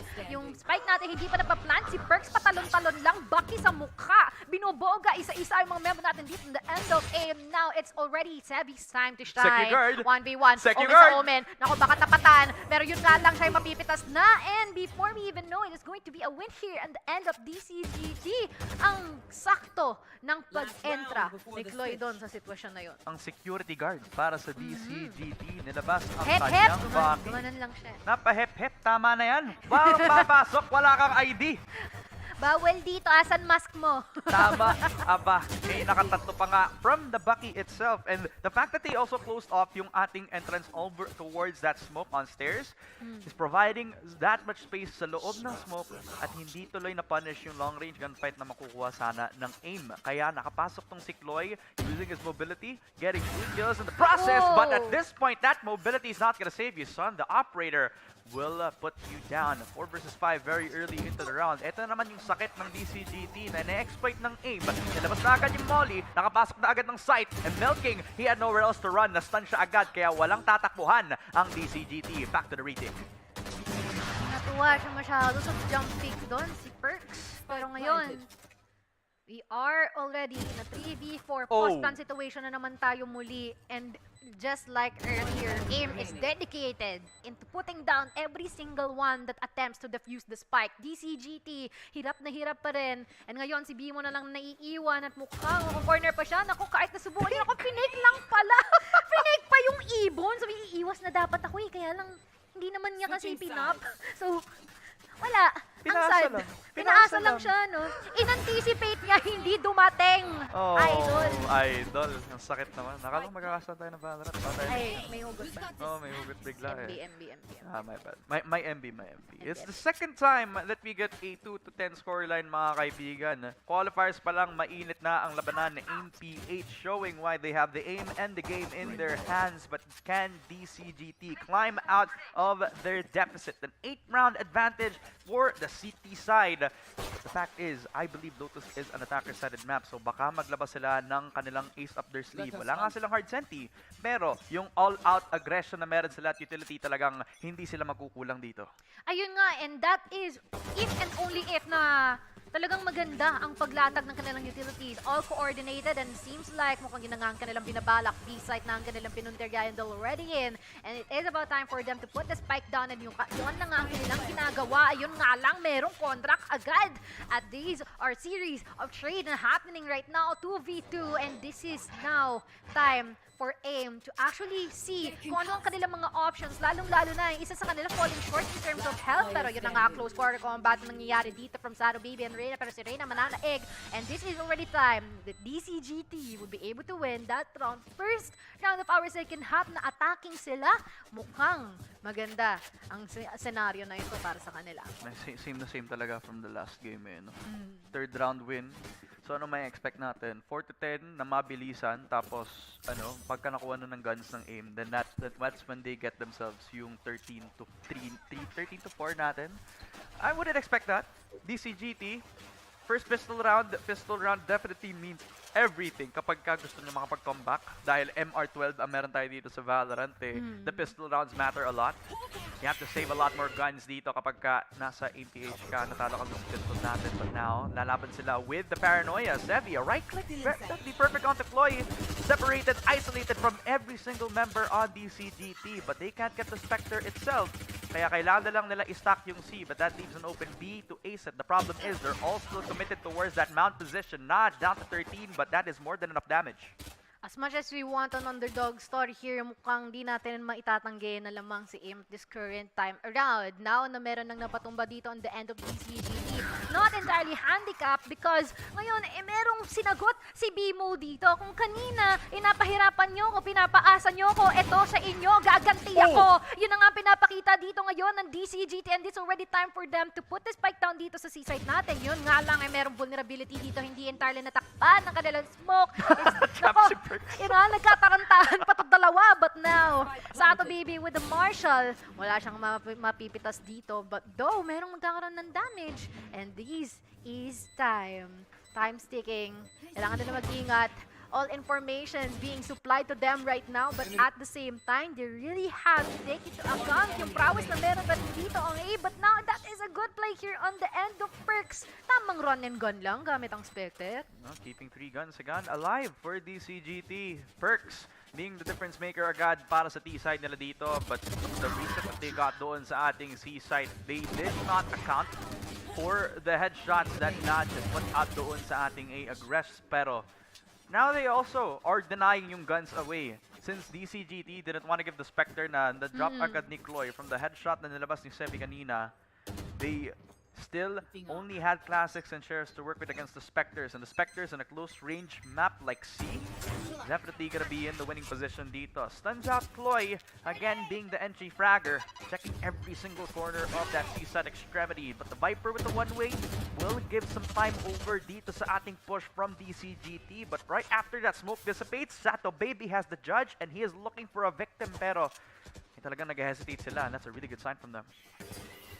Actually, that is a good, parang ano na rin, no? This is already time na sinasabi ng DCG, you know what? We really need to think of our decision-making skills. Like, tama ba to? Do we have to think more critically? I-overthink ba natin to? Atras ba tayo? And yun naman talaga ang kanilang ginagawa. But at the same time, they didn't expect na someone's gonna be lurking at that moment. Kaya mawawala na ang isa sa kanilang mga initiators. And now, it is still the waiting game. 50 seconds on the clock. Nag-iintayan sila dito. Yung judge natin nakaabang pa rin. Patience is key, ika nga. But now, they're gonna try to rotate update here sa ating Oh A my site. God. We're in dalawa ang nakaabang. Really good positioning here on the end of aim with Naj and as well as their Omen na si Sevi. They have an up and down position. Jan and Sevi already expected na agad. Bengsu has a really perfect time. Nalaman na agad yung defensive positions on AIM-PH, but they can still hold rubble as fast as possible. 3 kills para kay Sevi. In a 2 versus 5, AIM-PH still winning on the buy round that they needed. Spike already in their vicinity. The headshot from Jeremiah was perfect, as well as Jan kicking the second kill dito. Flawless victory para sa AIM-PH. Kalimutan na daw natin yung pistol round nila dun sa second half. Kalimutan na yung buy round, yun yung importante, and that is when they can fight, that is when they can aim. And yan na rin ang kanilang pinapakita. Tignan mo naman, parang ginagawa lang ang wrong game ni Nudge. 27-1 in terms of KDA. And just a little more, you're about to see some available ultimates here, respectively a Showstopper and as well as from the Shadows dito on the end of aim. For the side of DCGT, they're still compromising on what they can work with. And it is going to be there is a potential that aim can actually win this one just in terms of the utilities na meron sila. Pero we cannot disregard the fact they still have the chance here para sa side ng DCGT. Oh, that's ballsy. Napakabilis, napakaaga ng pagtipi sa loob ng smoke. Pero hindi si Omen yung napunish. It is the Raze on the AIM-PH side. But the B side, that is where they want to push on. Sevi will counter, milking down to the count. Yon Peak will get a double kill on Chloe and Rain, and the duelist wing will be put to bed. Sato Baby, he tries to push in with the judge, but it is Yon Peak who is the hero of the matchup. But for mga kaibigan, mabilisan lamang katulad na nangyari dun sa Pearl. AIM-PH want to push this as fast as possible to get that grand final spot and to contend para sa laban dito sa TNC Digos.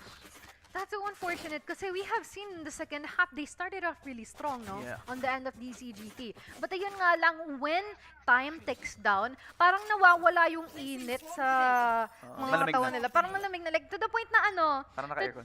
hindi. Like, to the point na parang iniisip nila, like, is this the right thing to do? Kasi they go for really fast pushes at the first time, pero hindi na rin magawa ngayon. They're trying to split up in attempt to go for some pickups, pero hindi siya nangyayari. It is quite the opposite. Now, it is a 3v4.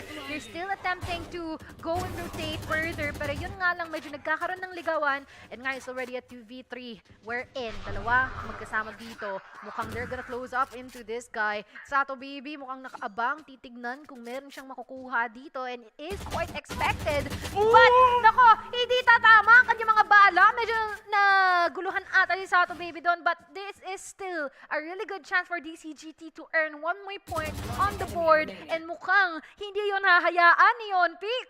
Nako po, pinatulog si Melking, and it's all on Beng. So all eyes on him and all eyes on the ace clutch that he needs to put forward.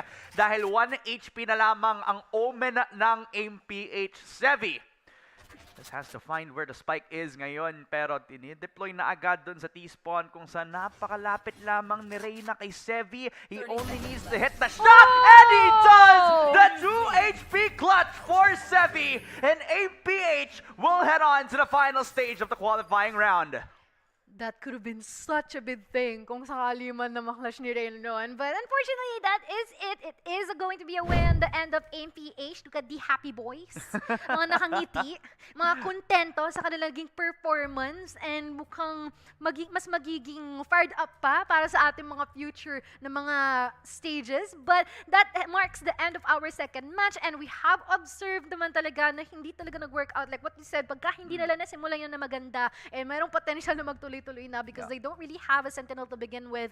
But maganda sana talaga in theory, no? Yung gusto nilang gawin, like all-out aggression, but with the lack of coordination in terms of the utilities na ginagamit nila, like yung mga blinds hindi ganun kan or walang sumasalo, there is a really difficult time for them para magawa yung mga executes na kailangan nilang gawin. I mean, let's take a look at a few positives para sa DCGT, di ba? Lalo na dun sa first half where they were on the CT side, right? They have read the call. Nasa C side sila magpo-push for 2 to 3 rounds in a row na, and they put the most defensive agents that they have, which is the Viper at saka the Killjoy, that will dismantle sana yung defense or yung push sana ng ating AIM-PH. The problem was, it's the same problem that we saw in that Pearl game where namatay na agad yung mga anchors kaya hindi nagiging effective yung magiging defense nila doon sa ating C side. Plus AIM-PH, they also have really good lurkers.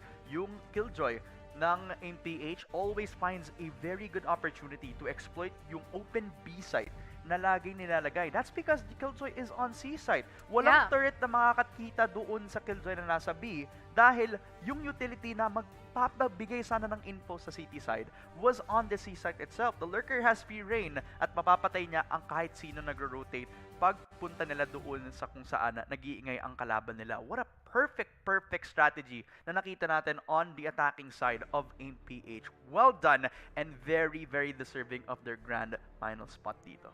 Yeah, actually, I also want to point out din na MPH in terms of, you know what, just gunplay alone, Yeah. napaka-pristine, napakalinis. Alam mo yung pagka nakakita ng isang room na bagong walis, bagong map, ganon yung itsura, guys. And it's just really refreshing to see. Natanda ka na. Is in my adulting things. But anyways, that marks the end of our second match, and we are hoping that all the teams who lost in this specific leg would be able to come back stronger. Malay mo makapag-register sila muli, makita natin sila na wow, glow up, diba? Kumbaga, malay mo bago nila or matweak nila yung mga kailangan nilang baguhin, and they'll go for a new, brand new them for our upcoming legs. But once again, before we even call on a break, we'd now like to thank our official sponsors for Predator League 2024, Predator Gaming, Intel, and Planet 9. Don't go away because more esports action is going to follow right after this break.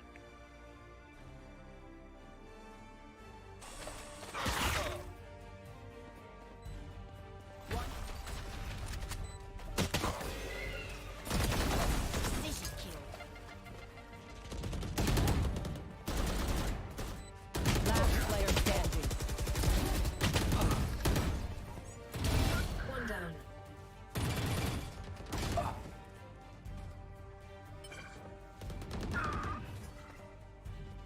One enemy remaining. Satchel out.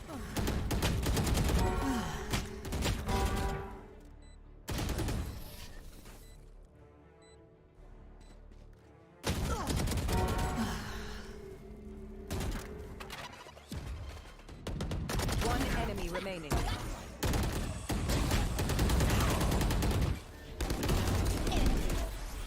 Last player standing. Dropped.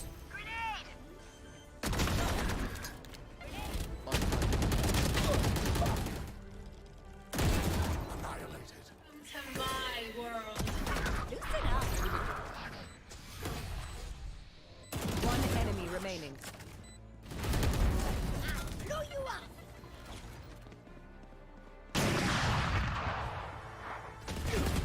Last player standing.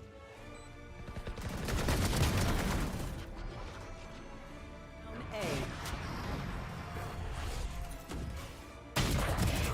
Thrifty. Auf Wiedersehen. Spike plant. Okay, who's got this? Spike planted.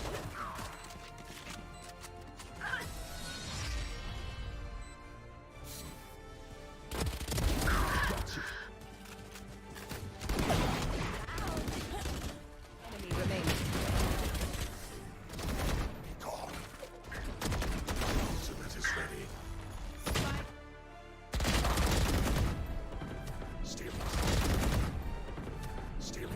Satchel out. Pull back. Blinded.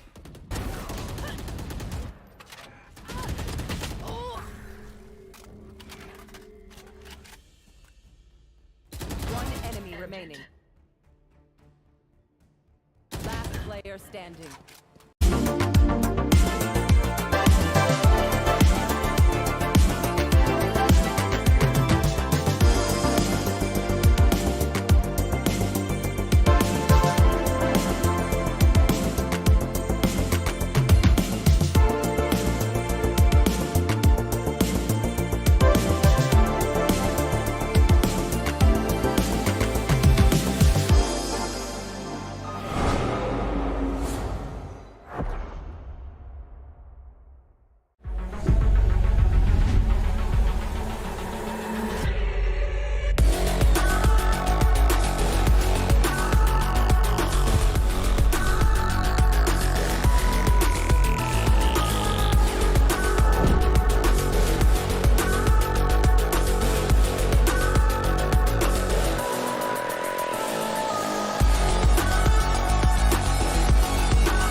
the Predator Helios 3D15 Spatial Labs Edition. The 13th gen Intel Core i9 HX processor, NVIDIA GeForce RTX 4080 GPU, and our custom-engineered Aeroblade cooling, alongside liquid metal over the CPU.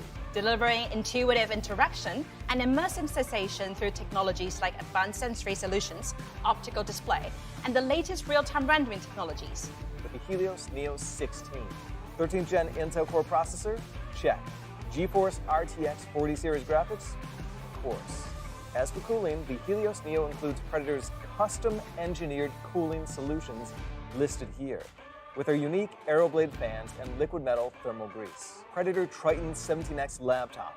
This powerhouse features a GeForce RTX 4090 with a max TGP of 175 watts, the Acer Nitro XC452 CUV at 44.5 inches with a 32:9 ultra-wide aspect ratio and 1500R curvature. Predator Orion X. The Intel Core i9 13900KS Special Edition processor boasts 24 cores, a flagship NVIDIA GeForce RTX 4090. It is the smallest PC that features this GPU. Upgrade your gaming experience with the Predator Orion X.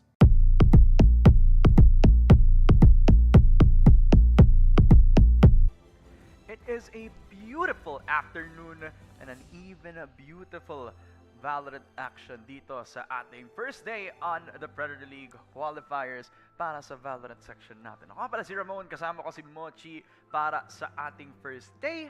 At talagang saling pretty ang aking co-partner dito. Ready na agad sa ating pinakahuling laban sa TNC Digos Qualifiers for the first leg.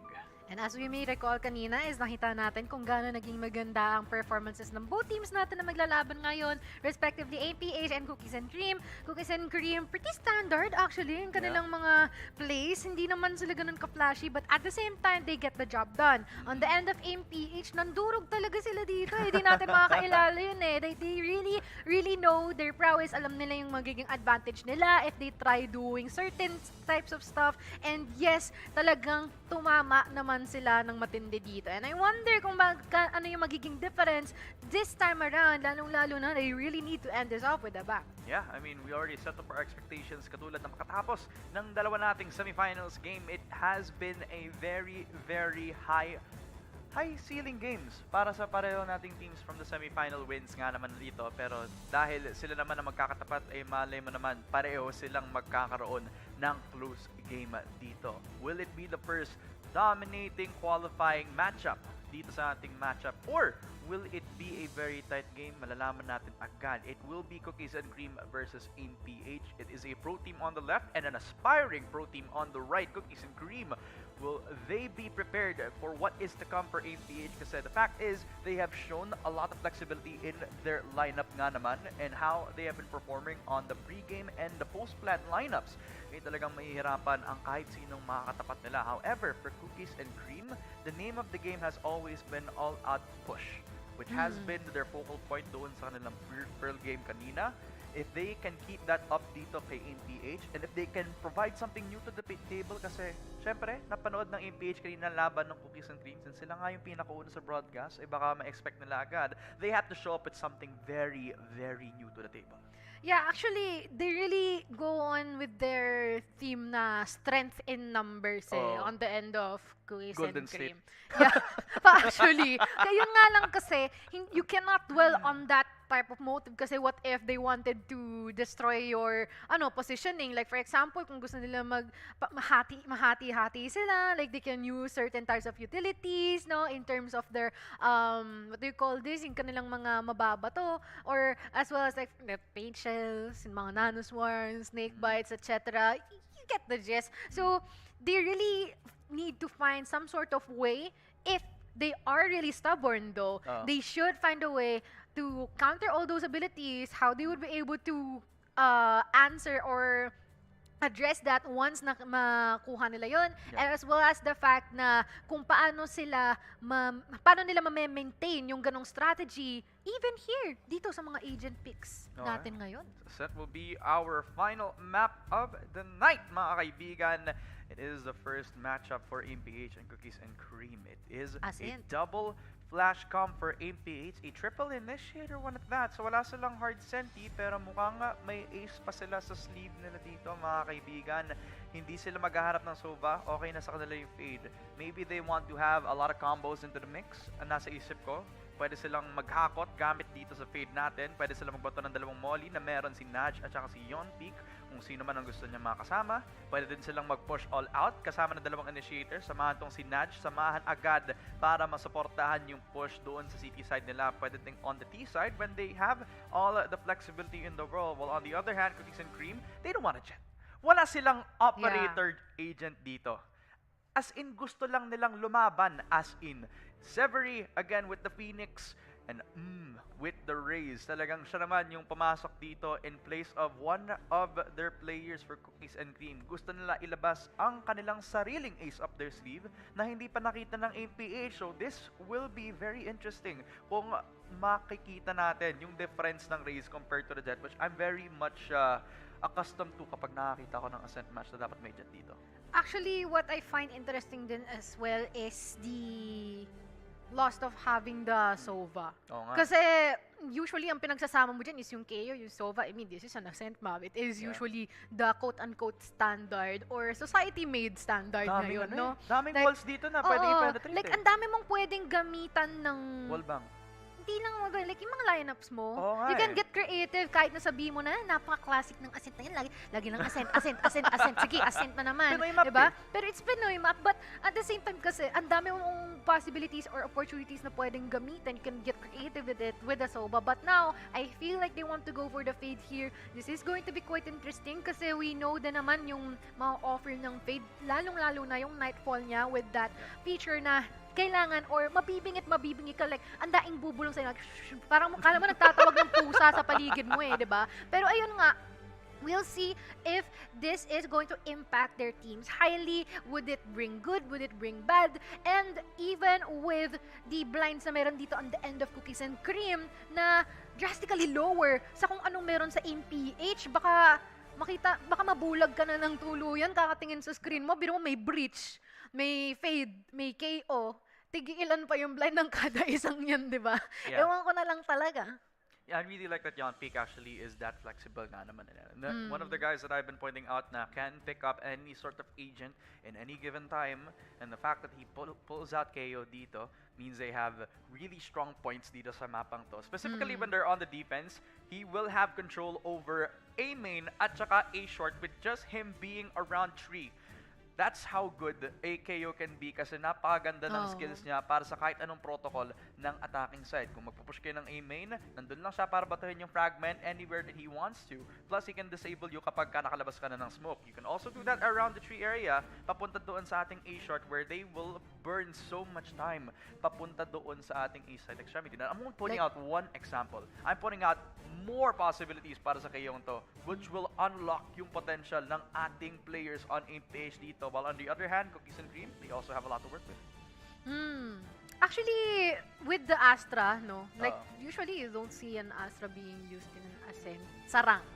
But in terms of competitive, is napakaganda ng pwedeng i-offer ni Astra as long as may synergy yung team. Kasi merong mga times like, for example, earlier is nagkakaroon sila ng difficulties in terms of timing the gravity well along with other utilities. Kasi that's what the purpose of having an Astra is that hindi mo lang gagamitin yung utilities ni Astra alone. Kailangan may kasama palagi. So makikita natin kung ganun na ba ang mangyayari dito, magagamit ba nila yun na maganda, and hopefully we can end this with a really interesting note.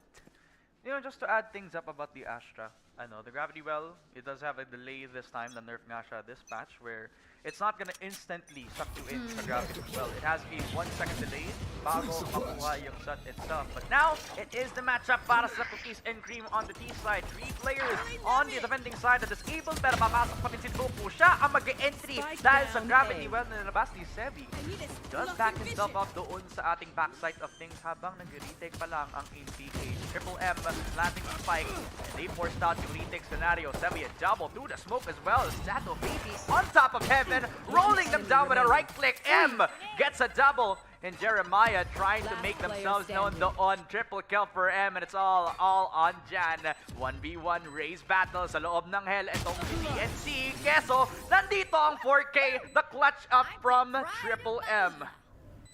Ayun na nga.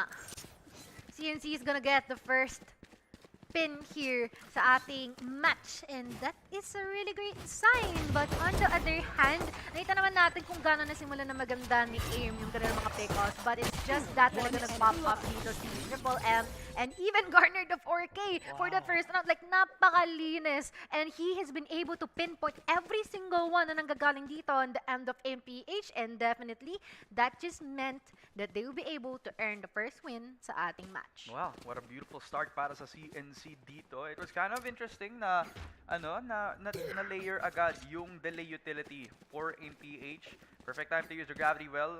It means that Deboku was the only guy who was on site himself. He did find one of their anchors doon sa ating generator position, but the fact that he was also alone on the site, an open opportunity for the Astra from the backside of things na magkaroon ng equal advantage dito. And plus, he didn't open himself up to another gunfight. He just decided na, pasok din naman ang aking mga kasama, pabalik doon sa ating heaven.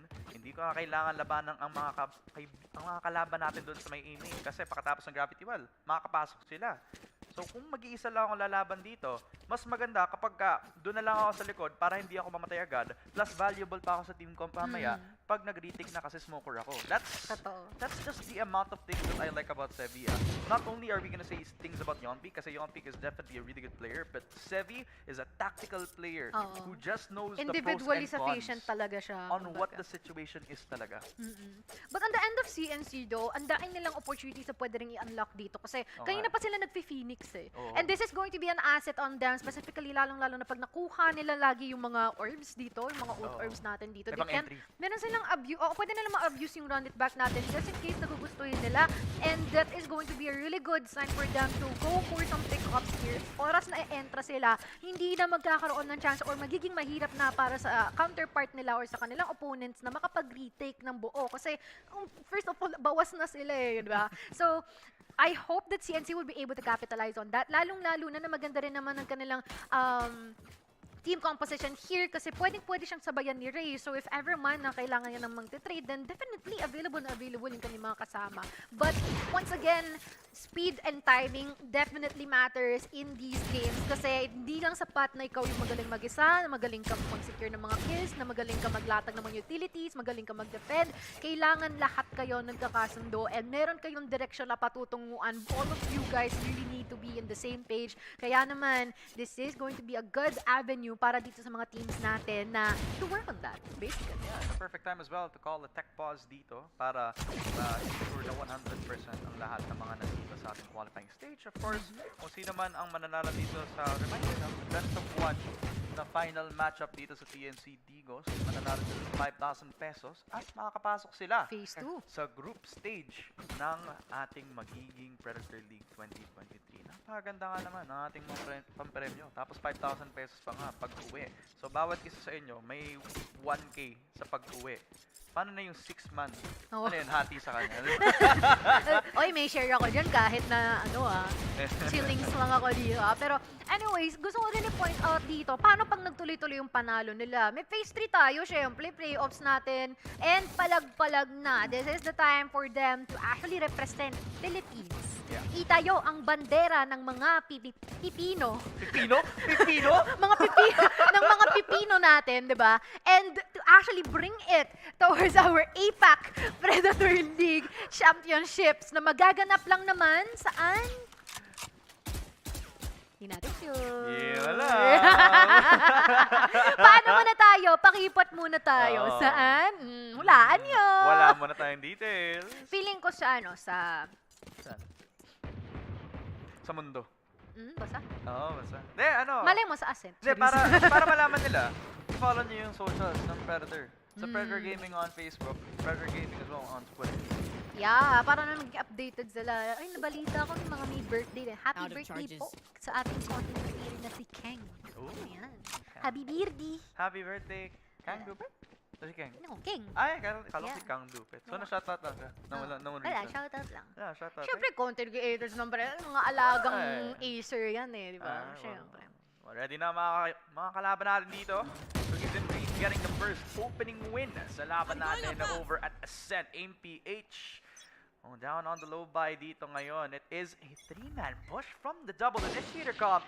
And Jan supported by 2 of the initiators who will not meet anyone's demise dito. AIM expecting the push, especially out from CNC who have made themselves known sa ating AIM main position. But where CNC goes, oh, that is where danger will lie. Pero ang unfortunate para sa PH, diba? So, they made a lot of noise. So, pag-push nila dun sa mid, so parang alam na agad ng CNC kung saan sila manggagaling. So, what will they do after that? They push on towards B main. Casosito, baby!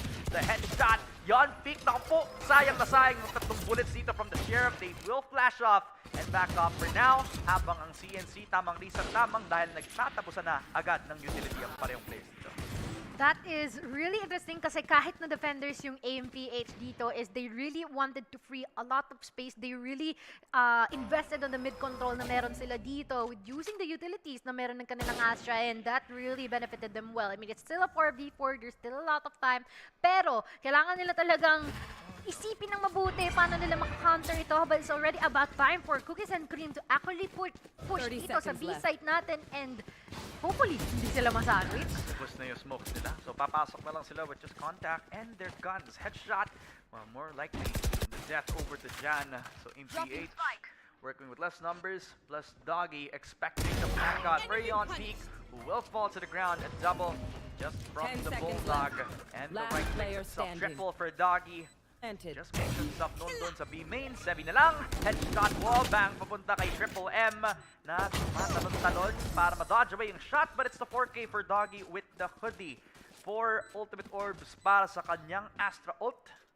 Dalian mamaya ang kanilang magiging push, ang reset para sa Cookies and Cream. Yung gusto ko sa kanila, di ba? Doon sa second round, they know that they have the guns. But they are not willing to take the fight as fast as possible. Mas gusto nilang mag-play for info. Spike At mas planted. madali silang makakapag-reset kapag alam nila kung saan sila manggagaling. Kaya alam nila, nandun sila sa mid, wag na natin i-push nang mabilisan yung mid natin. Doon tayo sa CT spawn or sa T spawn manggaling para sa reset natin. Actually, that's what's nice din here for Cookies and Cream, no? Kasi ngayon pa lang, kahit napasabol pa lang sila as a team, nakikita mo na kaagad kung ano yung mga possible strengths nila eh. And that is one na napaka-crucial. Communication and discipline. So, dalawa. Kasi, yeah, actually, di ba? These are really good. So, if ever mo na ma-work on nila dyan, then that's going to be good in the long run. But other than that, AIM still managed to get 2 on their end. It is a buy round, or rather, bumili sila ng second round natin. So, kahit papano, medyo damage yung kanilang economy here. So, some of them will be resorting into their Guardians, their Bulldogs, and whatnot. Pero ngayon, we are about to see if AIM would be able to win this one, lalong-lalo na buy round na to. Nagka-separate na agad yung ating mga players on APH. It's kind of interesting that they put the KO over at Heaven instead of it being around the A-short extremity. Which I was expecting the KO to have that stronger position compared to the Astra. Nandoon lang sa may A-short, vulnerable to the 2 sides of the map. Now they decide to be defensive. Play the passive game.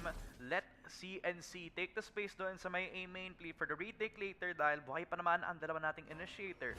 Habang ang CNC buhay na buhay ang showstopper na gagamitin agad ni Triple 30 M. seconds Papasok, kaso yung Gravity Well ang magdidelay sa kanya pero wala siyang makikita, masasabugan sa loob ng site. It's a free retake for AMPH but a free spike plant nonetheless for Cream. That's really good kasi AMPH really got a good chance para maka-attract dito and for a full retake, and as well as the fact that they really conserved all of their utilities. You know what? Let's let them in dito sa site natin. But still, mukhang yun na talaga ang kanila nagagawa dito. It is going to be a full-on retake of even a potential to go and up for a flawless, pero never mind. Instead, Yonpik would be having that 3K dito on the end of Cookies and Cream. And once again, well coordinated. Well done. Communicated well for AMPH. And even though it was rocky from the start, they decided to trust their numbers on this one. Yon Peak, a triple to end it off with the first round on the board para sa APH. Well done to split off the map itself sa loob ng east side. At paano sila simula to is all on the raw duel dito for Yon Peak. Perfect flash as well. That is the benefit of having the double flashes dito sa ating CT side. They were trapped all inside the health position, which means they had the less amount of space to try to dodge away from each single shot. Good info out for the defensive side of APH. Trapping them sa loob ng hell, not letting them play the post plan sa loob ng A main, and using that free space for them to take advantage. CNC back on the buy round this time dahil sa panalo ng Pistols round nila. Passive-aggressive play for APH this time will make wonders. Ngayon, alam nila may isa tao doon sa may B lobby. They will have a choice. Are they gonna push that? Or will they opt to play again yung defense over at A-Short ngayon na nag-iingay sila just to waste amount of utility? Yun nga ba talaga? You are divided. Nangyayari dito because so far, no info is still info. Sa nangyayari ngayon, dalawa mako-concuss but walang magiging follow-up dito na maaaring magpabagsak sa kanila. But now we are seeing some rotations here dito, 3 area natin. Nako, pwede nilang umentra. And ngayon, it is going to be a good chance for them to go and push forward sa A-side natin. Pero ang dami niyang makikita dito. Yun nga lang, wala siyang mapapatumba. And now, 45 seconds the clock, we're seeing series of trades happening already. Cookies and Cream not being able to put the spike down as of the moment. And this is the time for them to actually or potentially rotate sa ating B-side kasi walang nakabantay.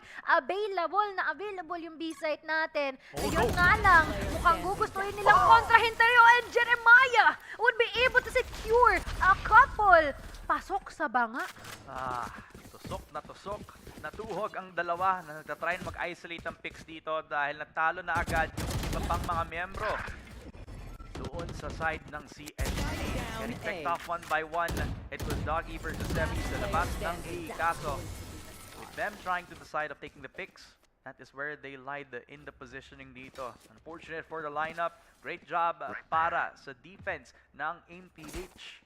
I like the aggression that we're seeing out from when they have the info. That's when they actually pull the trigger to act upon it nga naman. Sevi trying to lead up to the scoreboard, but he is fairly catching up against Triple M in terms of the frag department.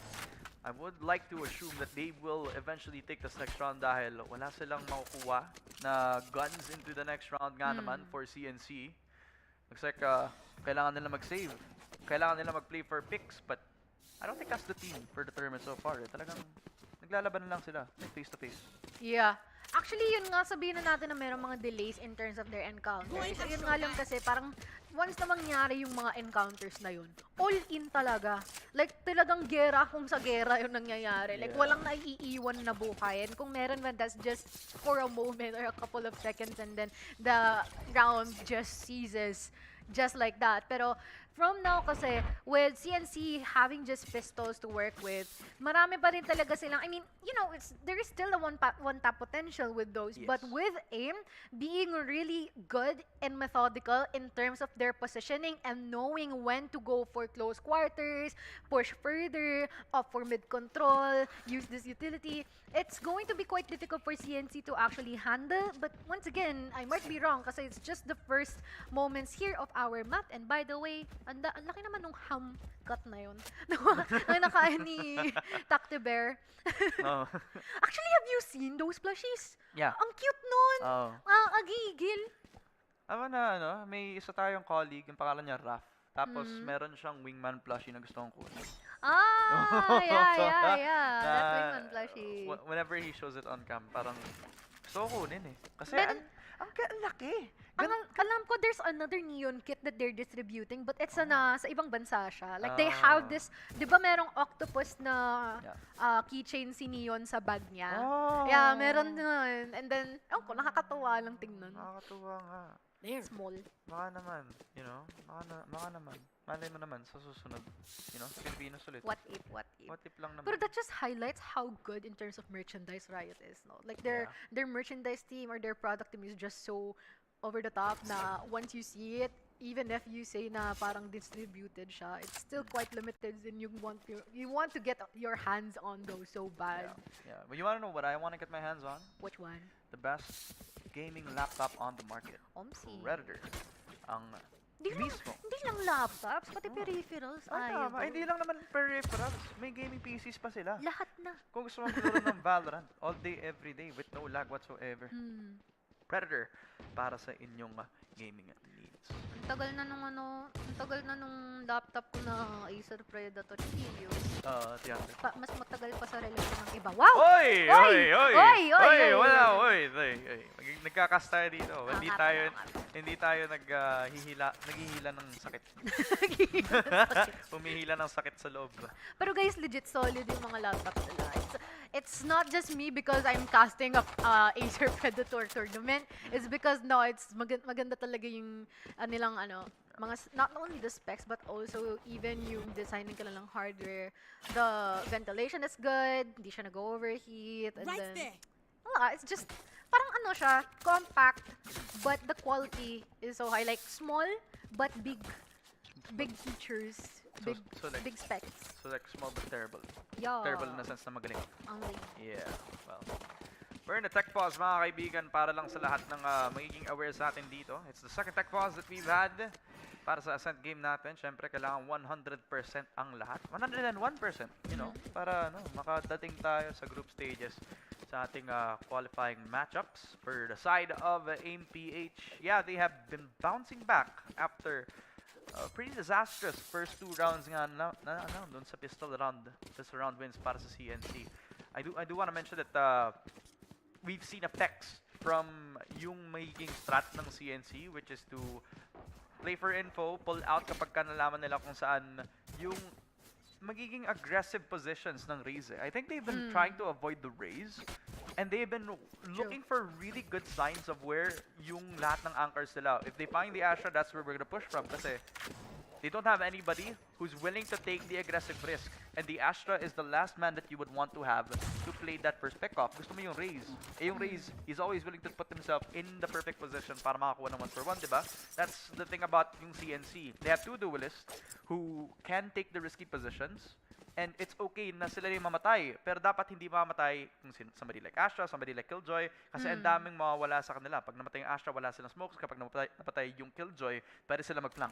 Yeah, they're just gonna make themselves vulnerable just in case na hayaan nila na mamatay yung mga crucial role na meron dito sa ating mga sides. But also, ang crucial din dito is yung ating mga official sponsors for the Predator League PH Qualifiers 2023. Thank you so much for Predator Gaming, and Planet 9. You know, tamang-tama. Para sa ating mga official sponsors, thank you so much for making Predator League 2023 possible. Also to the Games Amusement Board. Na yung mga representative natin na pumunta sa TNC Bigos all the way towards Davao del Sur. Ang ating mga representatives. Ang nag-iisa ko lamang na request sana sa kanila is sana makauwi sila ng durian para sa ating lahat. Yun lang naman yung gusto Pagka ko. napadalaw sila dito sa Maynila, like, pengepi durian. Nengipi. Pengepi, siwaiti. Pasalubong. Elibap. Elibap naman po. Thank you so much. Ayan. Actually, alam mo, pagka tinititigan ko yung mga design ng mga mapa sa Palo. Yeah. Sorry intrusive thoughts. Okay lang. Parang bigla lang nag-pop up sa utak ko. Go lang. Tinitingnan ko yung gelato. Uy. Kasi I saw this certain content on TikTok before. How would you know that gelato is actually legit? Kasi 'di ba, gelato is made from milk and ice cream is made from cream. Okay. So just means na when you get gelato, dapat hindi siya airy. Pero mukhang magpaproceed na tayo dito sa ating match. Mamaya na ako magkukwento-kwento ng mga nakita kong fun facts sa TikTok. Actually guys, TikTok is such a really good area to get knowledge from. Lalong-lalo na kung naghahanap kayo ng mga strategies na pwede nyo gamitin sa inyong competitive play. And malay nyo, yung mga players pala natin dito ngayon, dun kinukuha yung ibang mga asset nila, pang palag, di ba? Yeah. Sato baby, a man on an island again, doon sa ating B stairs. It's good that he positions himself doon sa ating CT kasi hindi siya magiging effective on the defense alone. He has to be dependent on one more player, and that is the Raze on that mid. So all he needs to do is delay, but now he tucks himself pabalik dun sa stairs, and he's even already tied up because of the C's na nilabas ng Fade on the other side. Lumiere, one on the Saddle Baby. Naj will get the trade up, a 1-for-1. but they already fulfilled their destiny. Na-plant na agad yung spike over at B, but 2 kills for APH. Tatlo para kay Jan at agad-agad na sinabi nila sa Cookies and Cream na ayaw namin ng ice cream. I love the lineup na nilapag ng kanilang fade. Kasi that just saw every single one na nabubuhay dito at the end of Cookies and Cream. Before you know it, it's already, wala na. Wala na, finish na, di ba? It's just Jeremiah really putting out, you know what, tamang time na to para ibato ko yung Watcher ko. And it actually really happened so well. Watcher or Hunt? Hunt. Watcher, parang nakita ko sila, there's this certain article that calls the Hunt Watcher. One enemy Kaya yun na remaining. rin yung namin. Alam mo ba?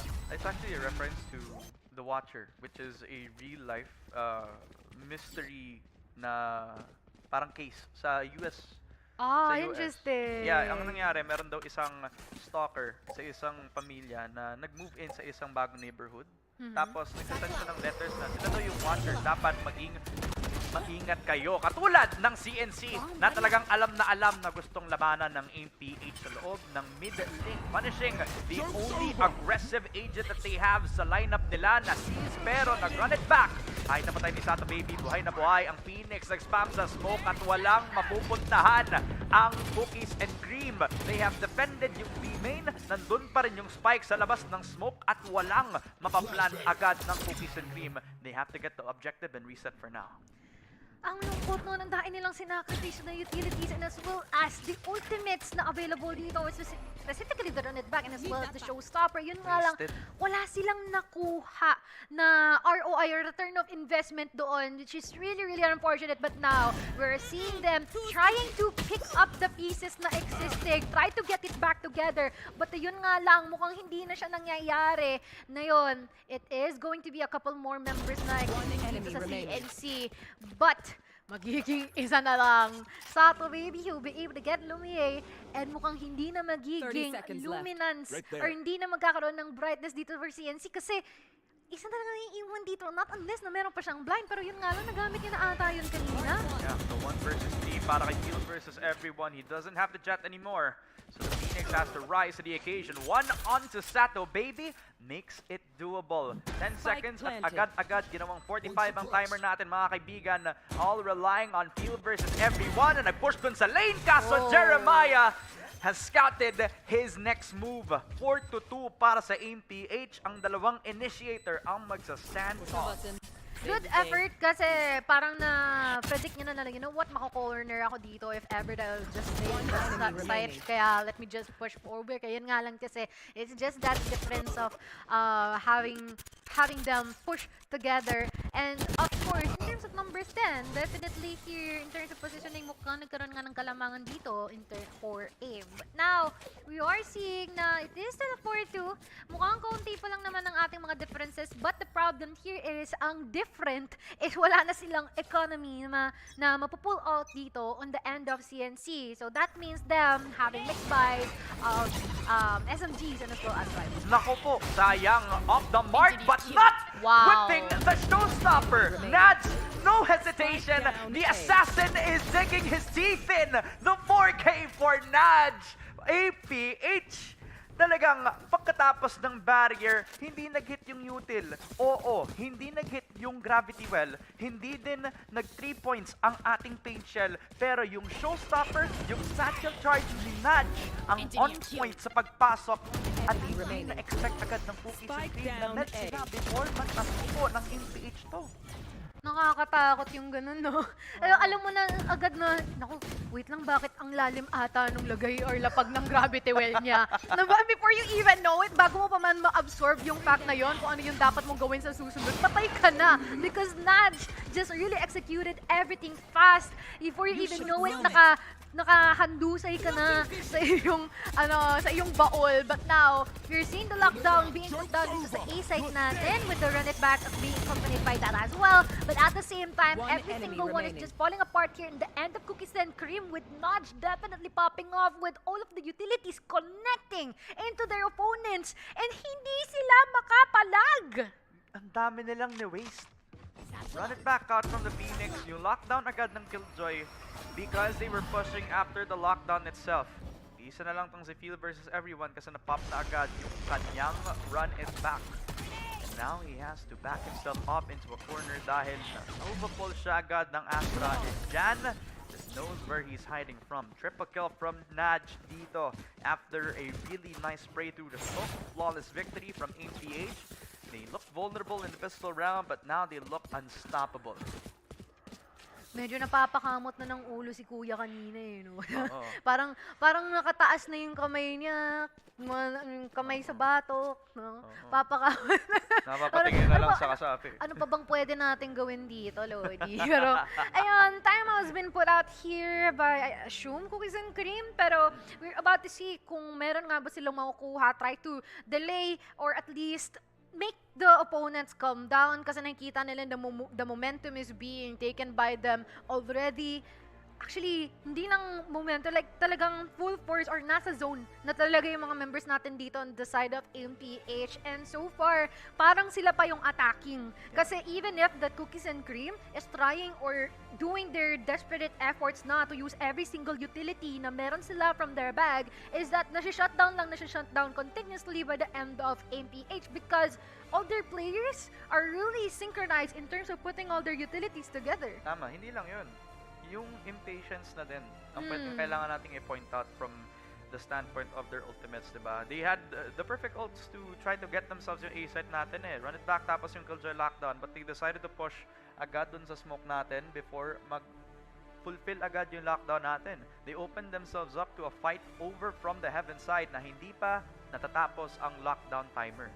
Yeah. They would have had themselves a really good opportunity dahil doon sa lockdown, mapapressure sana ang ating Heaven players. Magpo-pull back sana sila to play for the retake, but because they entered too early, they took their risk of spraying through the smoke na lamang. And because they're outside of the smoke, hindi sila mapte-tradean, hindi sila malalabanan. May gravity well pa nga kung lalabas na sila agad ng site. So if they are pushing outside of the smoke, then they're gonna be dead kasi stuck sila sa loob ng gravity well. Ano pa ba yung lalabanan nila dito?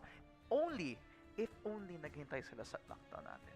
Yeah, and actually, okay naman na rin sana yung, what do you call this? Like, okay yung fact na yes, they're pushing together. Yeah. But at the same time kasi, rather than backing down and just hiding in a specific spot, lalong-lalo na is marami naman sila sa specific Parang si location. Steffi kanina. What if they try to contest? Yeah. Diba? Somehow. Like, at least get something na, you know what, sige, mukhang pupush na nila kami, there's no backing down, kahit magtago kami, mukhang find out pa rin naman kami. What if, isugal na rin namin lahat, That's total true. nandun na rin naman, diba? So at least kahit papano, they can get some sort of pick-offs out of that one and not entirely end that duel with a 0. That's true. You know, there's a thing about taking risks nga naman. There's some risks na calculated. There are some risks that, you know, proving why it's called a risk in the first place. And yun yung parang nakita natin from that previous round before we headed into our technical pause. Nakita natin agad yung willingness nila na mag-play off of that lockdown. The timing was just not there. So kung kailan nila ipupush yung ating smoke from the Astra. So not only was that a good job set up from, you know, yung communication natin from APH on how they defended the site itself. May spam, combination of the smoke, tapos may Astra smoke, or may Astra suck pa nga palabas nun, which was to show that the defense not only relies on the aim, but they also relied on that perfect comprehension of the situation nga naman na nilabas agad dito sa ating round na ito. TNC Digos is talented with players this time around, huh? Yeah. And actually, yung may gamit ng Astra, si Sevi din ba yun? Oo, Kasi yung kanina- sabi from MPH, yeah. Yeah, kanina pa natin kasi nakikita na laging nagko-coordinate is yung kanilang duelist and controller always. Even sa Lotus, ganun din yung nakita natin. It's just the dynamic duo. They really get on top of our, what do you call this? Yung mga, yung mga MVPs natin, in our teams, nakikita mo talaga na they're doing their fair share. Even in terms of their econ rating, ang tataas pareho. Yeah. And hindi nagkakalayo. Like talagang, kung wala tong isa, okay lang, pero kulang.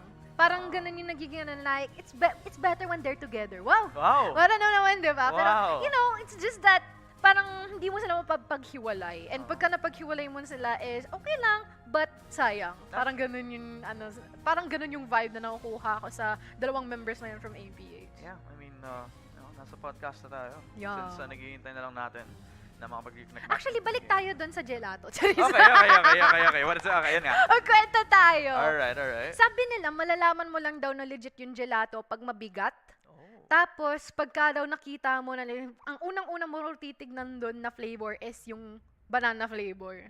Kasi usually, yung mga peke na ganun is madilaw yung kulay. Madilaw yung kulay. At a real banana gelato daw wouldn't look like that. It would look dull or like pastel. Okay. Diba? Or Yeah. cream yung itsura. Yeah, that's true. Tapos, second, pag nakakita ka ng mint, same drill. If it's really, really green, like the, ano bang green? Parang forest green Forest na may halong blue. Parang gano'n. Okay. Hindi siya din legit. It Oh, should be dapat ganito. white. Joke lang. Hindi na naman laki yung kita. Oh, hindi na nakikita. Pero it should be white. Yeah. Tapos, ayun lang, share ko lang. Okay. So, not only do we get really good Valorant action, pero meron ka rin tips kung Yung- paano nyo bibilin yeah. yung gelato nyo. Sim. Nasa asin tayo eh. Yeah, You know, eh. that's where gelato originated. Okay. is the land So, of so if France, you're diba? talking about gelato, I want to talk about pizza. So, if you want to get yung perfect, if you want to get yung perfect Nga pizza no, nyo, if diba? pizza din pala, marami rin mga nag-aano doon. Meron. Ito ha, gusto ko lang masabi na yung mga maganda yung taste, hindi mo bibili ng 4-cheese pizza. Oh! Yeah.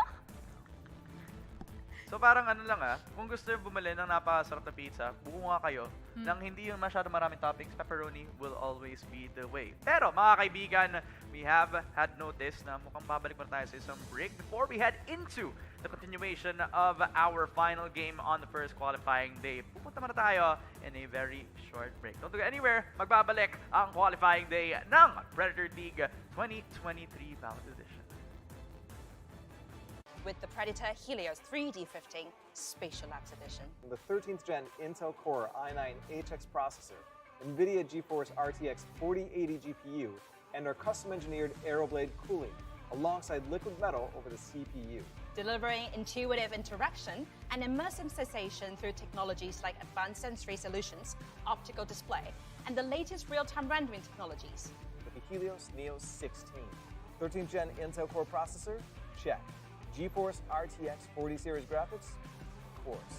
As for cooling, the Helios Neo includes Predator's custom-engineered cooling solutions listed here, with our unique Aeroblade fans and liquid metal thermal grease. Predator Triton 17X laptop.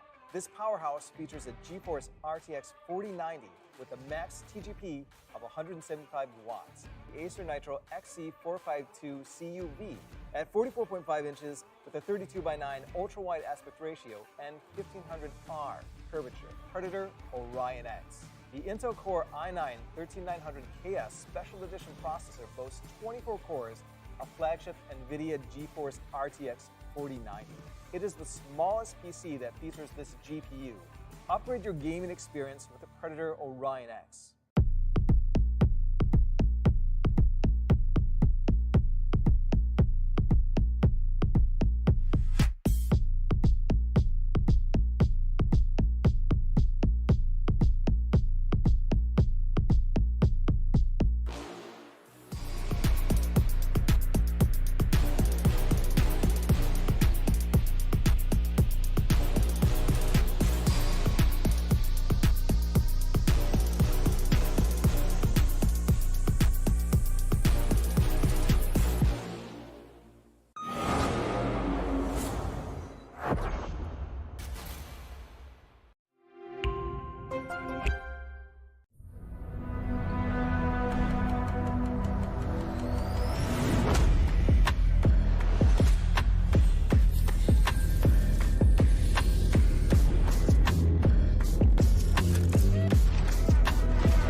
With the Predator Helios 3D 15 Spatial Labs Edition. The 13th gen Intel Core i9 HX processor, NVIDIA GeForce RTX 4080 GPU, and our custom-engineered Aeroblade cooling, alongside liquid metal over the CPU.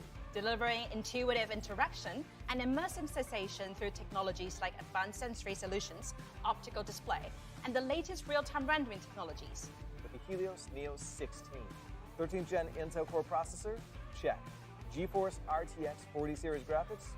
Of course. As for cooling, the Helios Neo includes Predator's custom-engineered cooling solutions listed here, with our unique Aeroblade fans and liquid metal thermal grease. Predator Triton 17X laptop. This powerhouse features a GeForce RTX 4090 with a max TGP of 175 watts, the Acer Nitro XC452 CUV at 44.5 inches with a 32:9 ultra-wide aspect ratio and 1500R curvature. Predator Orion X. The Intel Core i9 13900KS Special Edition processor boasts 24 cores, a flagship NVIDIA GeForce RTX 4090. It is the smallest PC that features this GPU. Upgrade your gaming experience with the Predator Orion X.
Welcome back mga kaibigan dito sa first day of the qualifying stage in Predator League 2023.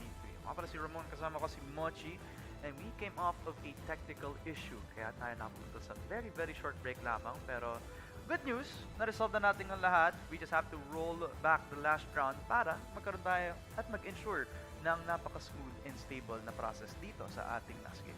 And yes, of course, and I'm quite sure na yung mga players natin dito is gigil na maglaro because we all have that moment na, ano man yan, like, nahihirapan ako dito. But at the same time is, once na matapos yung specific time frame na yun, is everyone's already fired up because they really want to end it on a good note, of course, nang panalo sila. But I really wonder kung paano to i-address ng Cookies and Cream kasi kanina we have witnessed naman na they are faltering in terms of how they would address their attacking kasi nagkakaroon sila ng difficulties kung paano nila i-address yung mga aggressive pushes galing sa ating mga defenders na MPH. I mean, they have a lot of things to throw at kasi na pwede nilang gamitin pang delay. Katulad ng dalawang molly na meron sila doon. At saka meron pa silang seize. At meron pa silang gravity well na pwede nilang ibato sa pag-push ng CNC. Pero ngayon na nakapag-rollback na tayo agad, Right they there. can still try and reset. Pabalik dito sa ating next round na ito. And the difference is Lumiere is not going to be with the team this time around. So he will be conservative with his use of the lockdown this time around. I would want to see kung kukunin nila yung ult orb para sa Phoenix na ito. They can reset back on towards the team. Are they willing to fight with these players on stack up on towards the other side of the map? So suppress na agad yung tatlo. Talita tayo mag-hold doon sa ating A main side. A good one way. But it's not really something that they want to push at. They want to play at this with patience. Ayun nga, wala ring nagtatangka na mag-peek dito on the end of CNC because they are real quite aware sa kung ano ang pwedeng maiamba dito ng AMPH with the concuss coming in. Magandang synchronization nila dito na sinabayan Neon pick, and it is going to be a no trade pa rin on the end of Cookies and Cream, wherein iniintay natin kung kailan sila mag-execute at kung talagang mapapalagan nila ang AMPH. At hindi na nga sila nagpo-push up na lang anymore. AMPH don't need to aggress anything. They already got their first pick off. And they can slow down, reset, wait for the perfect moment to strike kung kailan papasok ang Cookies and Cream at kung kailan nila gagamitin yung ult piece na hinahanap nila kung anong opportunity. But this time, they use the lockdown, in contention, they use yung Cosmic Divide. Papasok si Field versus everyone at tapos sila agad doon sa Hell. But look at the smokes, talagang covered sila sa loob ng extremity ngayon. 30 seconds left. Not run it back, although it gives them space. They haven't found the two players on Hell. They push them outside of the smoke as well. With the ultimate to run it back at yung Rolling Thunder. Naj with the boom bot as well to find the Boku. A 5 versus 3 that looks very much the same result as the last round. So Lumiere with a double, but Sada Baby will fight them off, chewing them with a 6-round win. And still, it is the same drill of using the run it back and as well as the lockdown. As much as it is good in theory, medyo nagkaroon sila ng difficulty after using all of the utilities in the post-plant situation. What now? Yeah. Like, ano nang gagamitin nyo once na magkaroon kayo dito? Have you able to secure your respective positioning na pwedeng maipang-counter sa MPH? Hindi rin nila yun nagawa, and that really led them to this difficulty of actually utilizing all of the utilities or ultimates na maaari sana lang magamit ng maganda ng round na yun. Pero kudos to Cookies and Cream kasi with how the round felt compared to how it was before the rollback, mukhang mas may laban pa sila dito eh. Mas matagal pa yung laban, Lumiere. Got a good timing. Getting cut off because of the slow from the tag as well. 2 kills agad para sa MPH, fighting all over the map na hanap na din nila. Don't raise over from CNC, so that slows things down. They can still be set back on towards A main. Nawala yung lurk, nawala rin yung mid control na tinetry nilang ipaglaban. At ngayon, may double flank pa nga sila kung gusto nila ituloy ito. Pwedeng pwede, no? Dahil wala rin silang flank watch nangyayari. What a shot from Sevi. The control and the patience is just on point. Headshot papunta sana kay Doggy, pero si MPH talagang babalik agad sa A with a triple kill from Natchi. Stay safe. Kanina pa si Nudge. Every single utility na binabato niya, hindi pwedeng walang mamamatay. And if not, meron kokonektahan naman ng mga bala niya. So, we can say that Nudge is definitely explosive, literally. Not just the way na he is actually playing, but also the way that he is using all his utilities para magkaroon ng -1 dito sa Cookies and Cream. And habang paunti-unti nauubos ang Cookies and Cream natin, kala mo literal na ice cream lang. MPA has been able to capitalize on all of the disadvantages na nagagawa ng, or nakukuha ng Cookies and Cream. And now, mukhang meron na rin tayong Odin here in the hands of our Killjoy, respectively, pero wala siyang matatamaan here. And so far, they're just going for the default play. So sinasabi mo, habang tumatagal, Natutunaw. na hindi napapasok yung Cookies and Cream, tumutunaw sila. Natutunaw Oo, sila, diba? idol. I mean, kita mo naman, like, medyo naging sila. Like, parang sa init ng danadala ng aim, is Spike down mid. natutunaw ng literal yung Cookies and Cream. Just like what we're seeing here, though, at least namanage sila na makapitas ng dalawa on the end of MPH. Spike is not within their reach. Yeah. But what they can do, since magkasama sila, is to utilize this and compromise with the body system na pwede lang may apply. Yeah. They have to cross a burning Bomb bridge grenade out. to get the spike para malabanan nila agad. Get the objective, but they have to work with that. 45 seconds. Now, they are near the spike this time around. At kung papasok sila ng A main, ang kailangan lang nila is i-clear yung corner doon sa may A. Para mabaran yung Astra. But they also take care of Natch. 30 That's a seconds really left. big pick-off para dito sa Cookies and Cream. Now they can run, pero rinig na ng Astra doon sa loob ng A site. And Sevi, he's in a very hard corner to clear. You are Kailangan talaga divided! gamitin yung buddy system dito. At ginamit pa nga yung Cosmic Divide. So Oh, no. talagang isolated tong si Oh, Sevi. no. A man on an island. But siya naman Oh, no. nakapag-win. Hindi niya nakuha yung double. It's 10 all on seconds Jeremiah. The Odin has to make it work. At alam niyang nasa loob lang ng door ang kalaban niya. Pero naglakad sa loob ng crosshair. Papunta kay Doggy in a triple. Sayang na sayang. Kaya na kaya sana pero wala siyang marinig. At wala siyang napatay.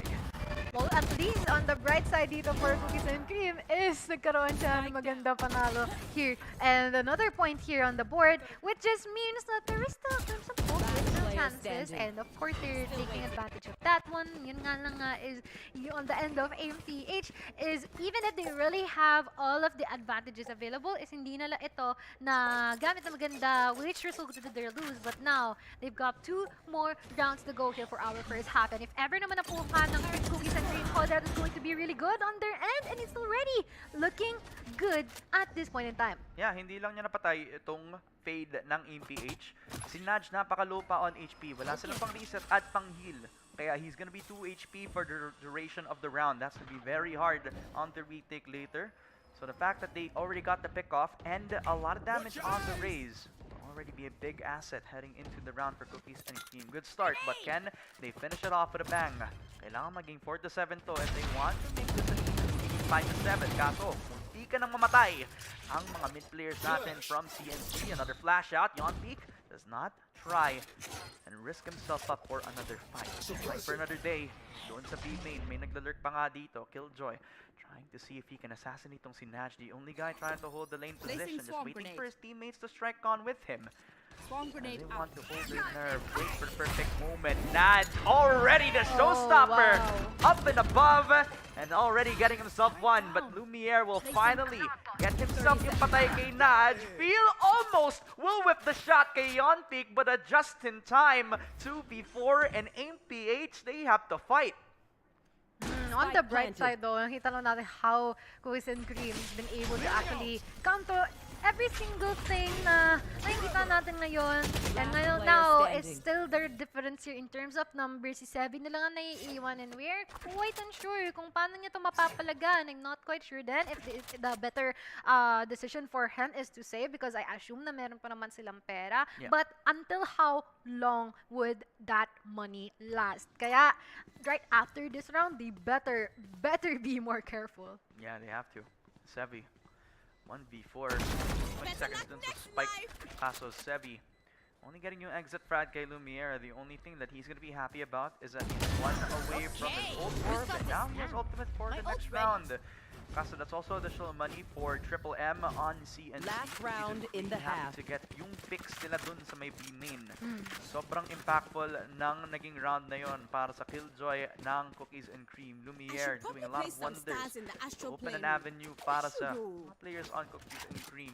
Retaking really good shots kay Jeremiah. Or he decides to take another Odin into the matchup. On to the last round of the first half. How will they shape up the second half? This is where we'll find out.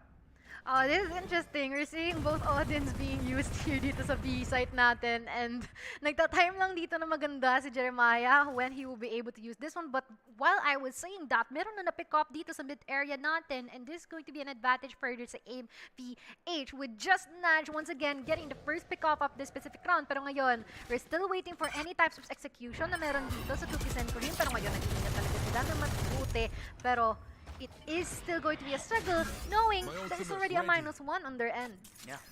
Uy, run it back meron. Sayang tuloy ang magiging Killjoy ultimate na meron sana ang Cookies and Cream.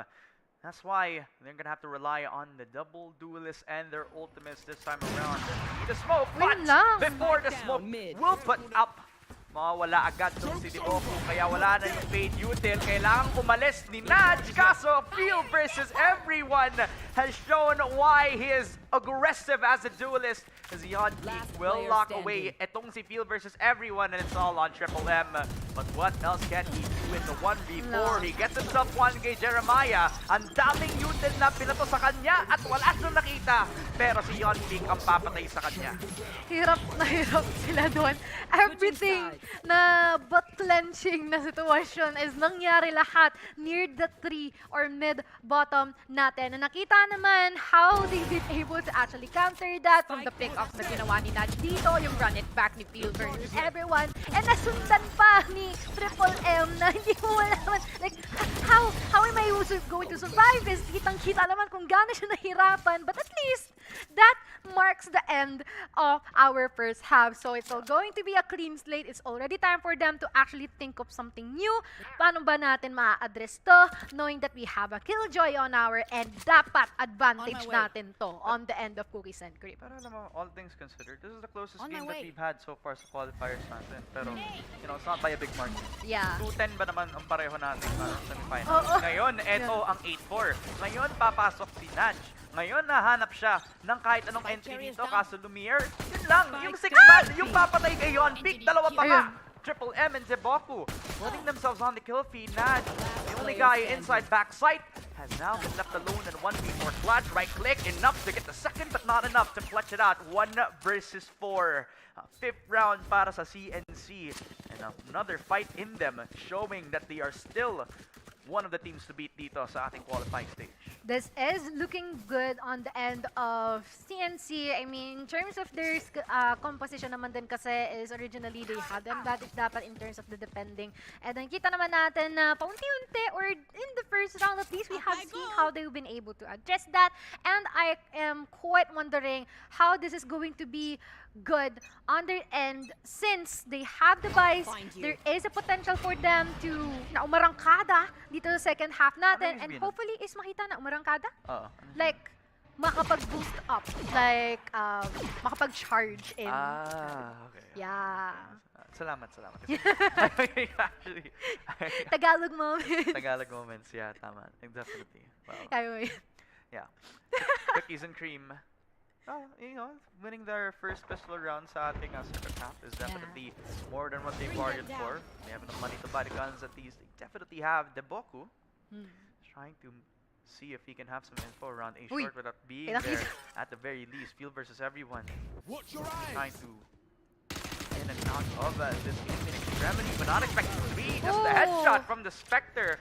Using it like a laser beam, already showing that this gun is much better than the Sheriff that they already have. Nacho making himself some space doon sa loob ng short. Deboku has no bullets from the Spectre, kaya kailangan niya maghanap ng bullets, mga kaibigan. Yon Peak already finding the headshot. Kay Field versus everyone will force a reset for 30 both seconds teams. left. But another chance at MPH on taking mid control, lalo na't sobrang easy natin na open ng ating pizza. What I really love in these types of games din Tapos kasi bukas yung A!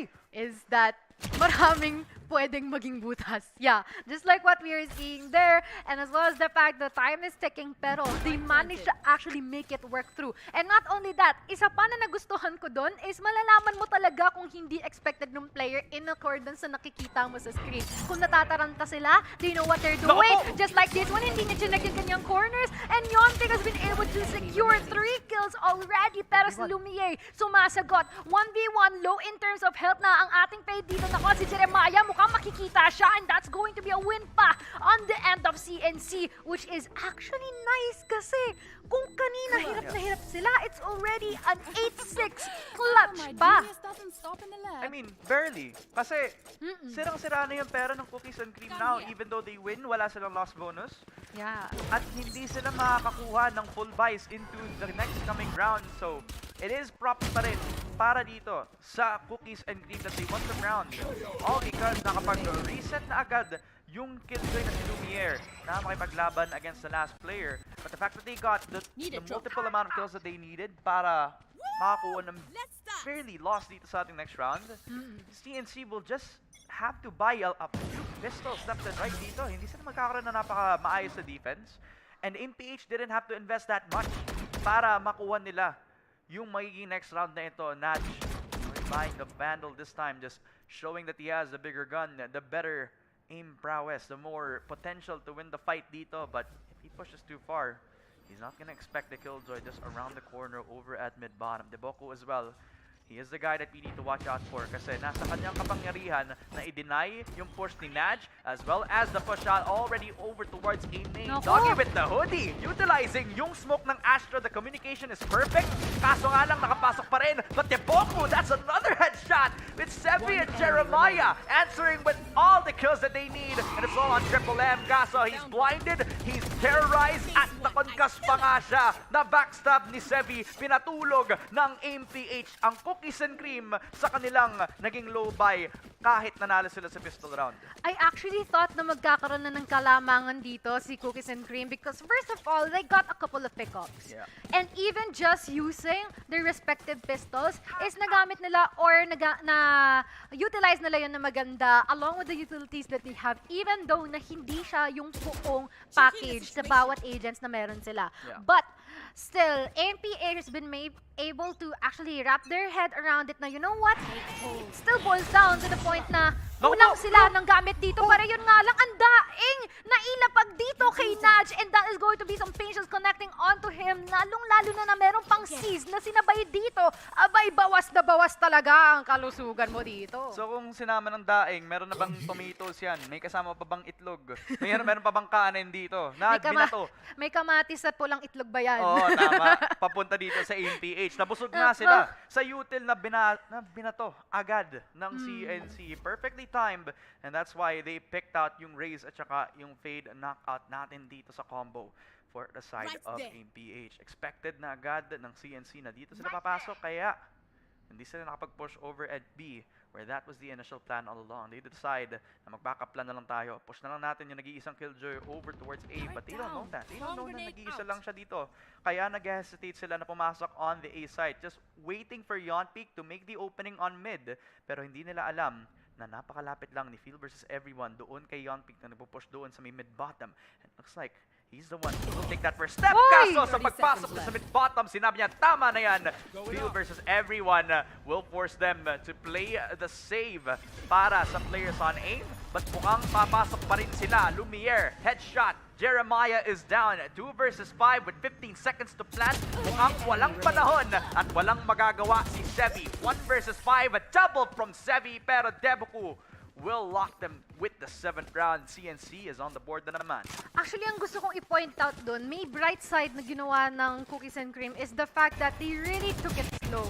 Kasi unlike kanina na, you know what, sige, na-overpower tayo ng side ng AMPH, what if ang gawin naman natin is to just slowly push them? Yeah. Like, let them do their thing. Sige, kung gusto nila na mag-aggressive peak dyan at the start of the round, let them do so. As long as after that, makakapag-execute tayo or makakapag-push forward tayo, secure some spaces on with ourselves, and as well as secure some kills alongside it, basta magkakasama tayo. Which is what we are doing here right now. You know what? Let them use all their utilities. Hindi naman tatama yan. Medyo basado na rin natin paano kanilang ginagawa. And Cookies and Cream has been able to actually do that really well.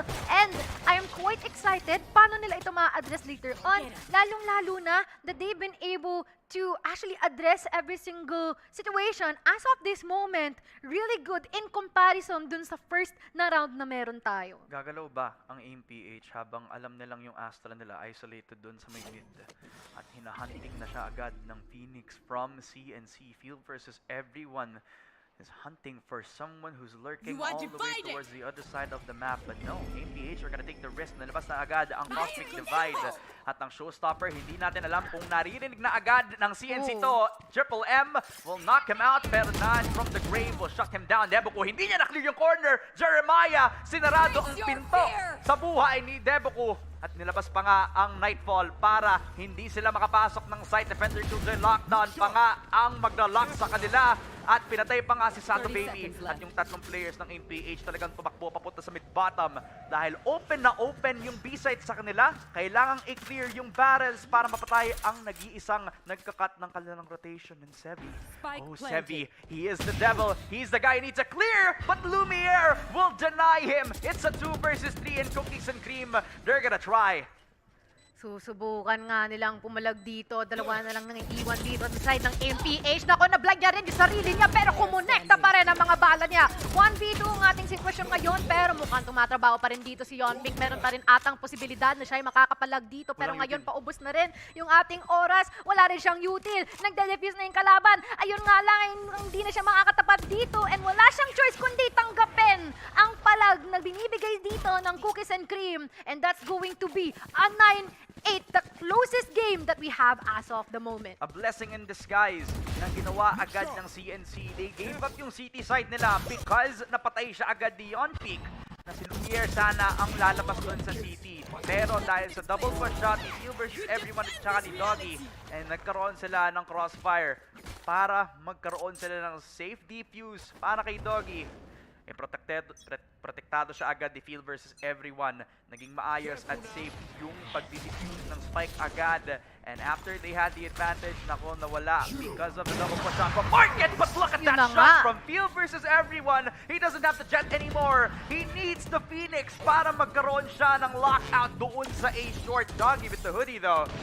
Will deny that ult, but Phil versus everyone. He is the sniper, and he is hitting every single shot, just like everyone else from Cookies and Cream. A flawless one, and they're all tied up.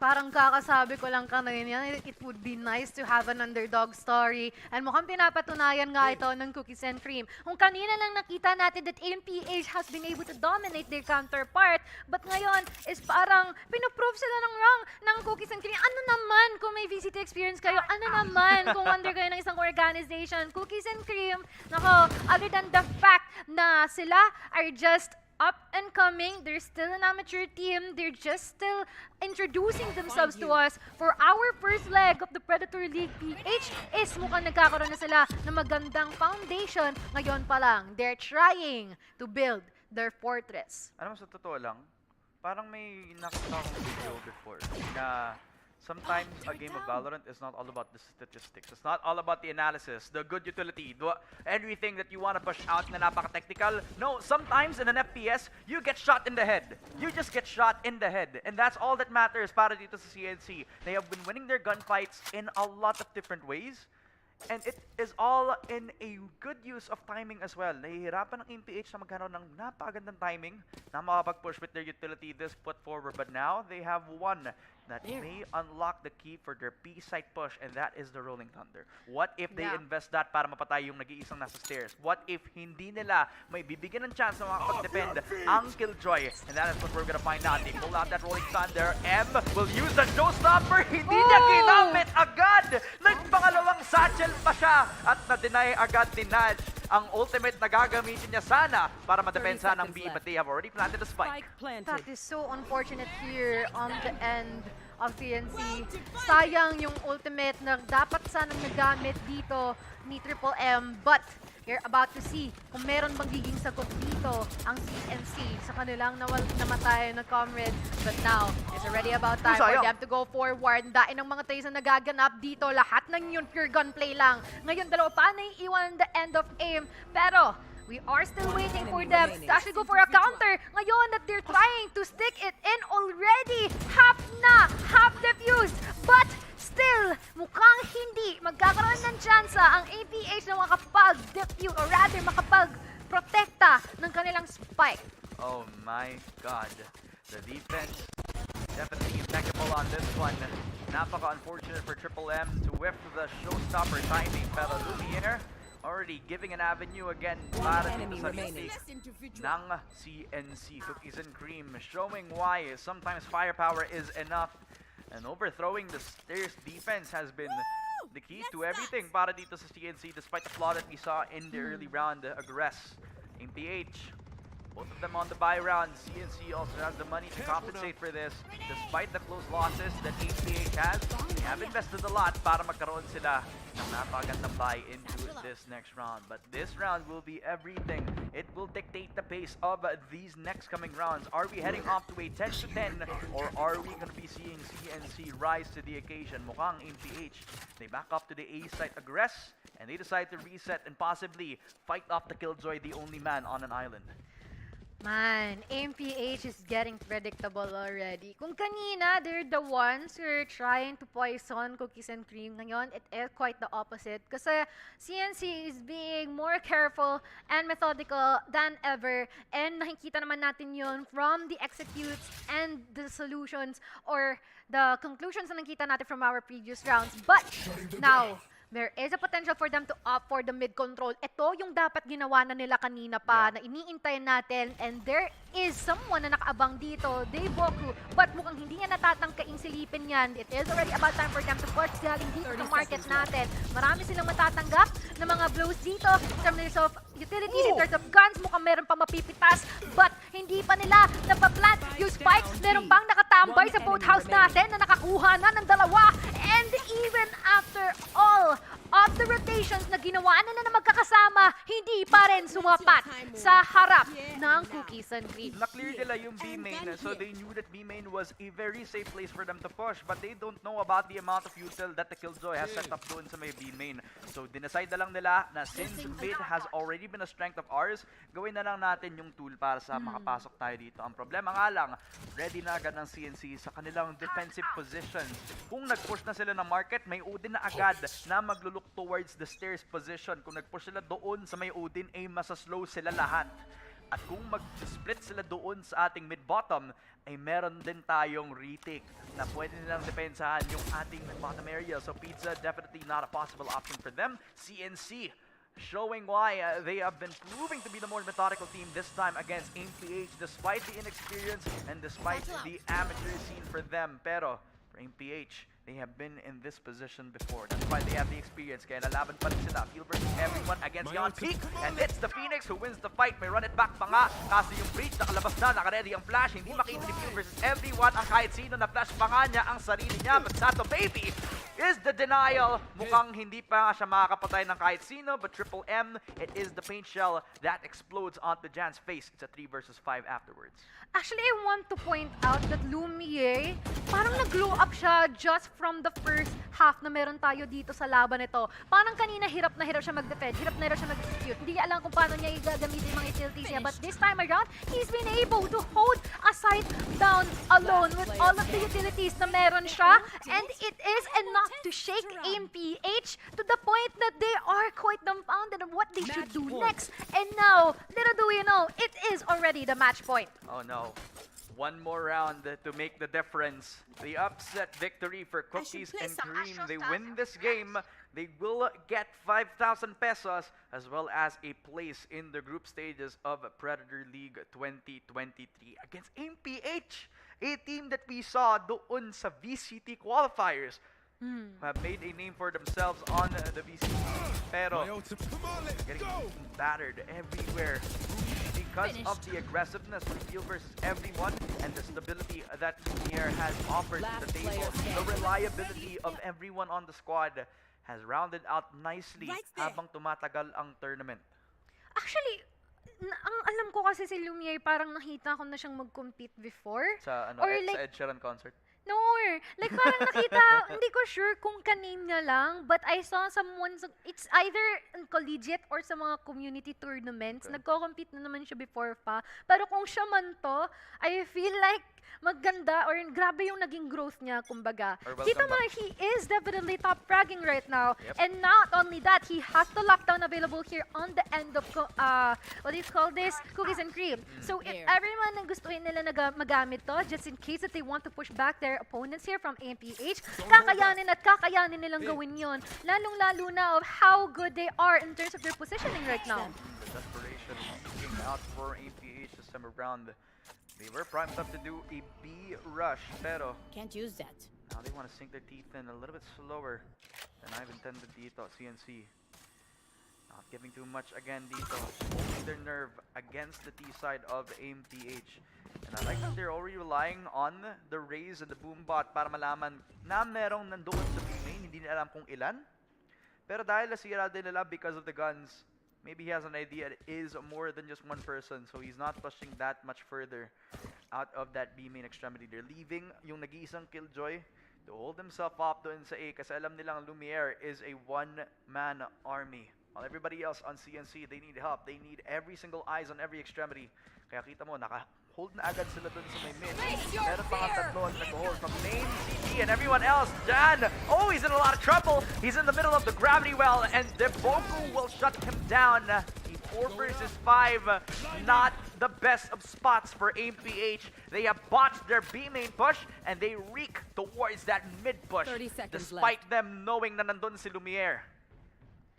Napakaiba ng MPH ngayon sa kanina. Like, sino to? Pre, parang hindi sila ganito maglaro kanina. Cookies and cream daw, paunti-unti nakikita natin kung gaano kaganda yung nagiging improvement nila just by looking at every single round. Pagka din naisik natin, they've been able to execute beautifully. And ngayon, 5 seconds on the clock, hindi pa sila makapag-plant to spike kahit gusto nila, hindi sila makawala sa prowess na inaambag sa kanila ng Cookies and Cream. And that marks the end of our third match for today's qualifiers, wherein Cookies and Cream would be able to move forward on our group stages. It took guts, it took a lot of time and patience, but it was more than enough to topple AMPH. The demons of the first qualifier have been eliminated dito sa first day pa lang. Well played sa underdog story na talagang kinuha ng Cookies and Cream. We all thought they were just ice cream, but there they are, the dangerous They're more than opponent that, than diba? we anticipated. Talagang well played talaga sa Cookies and Cream, diba? And we kind of talked about it, how the pistol round wasn't really the baseline of what every team should be, but that was actually one of the pinnacles of how they were able to get their stability put together. Yeah, actually, it just really boils down on how you can start this game well. Kasi minsan, I mean, you can say na as long as you got the avenue to actually get the momentum on your end, or at least keep your team together, gagawin mo lahat in the most that power you can eh. Pero on this part is nakita natin kung gaano sila nahirapan ng umpisa, pero nakabawi sila paunti-unti just by analyzing how AMPH moves, how they've been able to actually narrow down like, oh sige, gantong oras, lagi silang naglalapag ng ganto, gumagamit ng ganyan, to the point that AMPH lost their composure, and Cookies and Cream has been able to dominate this game, and they've been able to even take home the bacon. Yeah, it took a lot of time then para makapag-regain sila ng composure nila, especially with MPH. And yung after, yung right before that roll background kung saan para sa tech pause, they needed a lot of time to get their head in the right space. Tapos I think nag-usap nga din sila with their communication and when they wanted to like take matters into their own hands, diba? Yun yung gusto ko sa ganito mga pro players. Not only do they have good aim, but the ability to bounce back is more powerful than any sort of initiative na meron ang kahit sinong pro player natin dito. The key to the win para sa ating Cookies and Cream. And we'll definitely see them sa group stages ng Predator League 2023. At talaga nga namang, it was a very successful first day nga naman, no? Sa ating qualifier. It's been a long time since nagcast kami together with Mochi. And, I'm really excited for things to come. Pero ano ba yung paborito mong highlight today sa ating first qualifying stage pa lang? Ang daming moments Actually, in terms of highlight is yung showstopper, paint shells, and gravity well talaga na nilapag nung race from MPH. Kasi that is actually the highlight wherein talagang mapapatago ka na lang eh. As much as na gusto mo talagang pumalag is hindi mo alam kung saan ka pupunta because of how powerful they wanted to come up to their opponents. But at the same time, napakatindi ng ating first day kasi we have been able to see kung ano yung differences nila in terms of experiences, how they start, and eventually makikita natin how they will be able to build up dito sa foundation na nilapag natin for the first leg.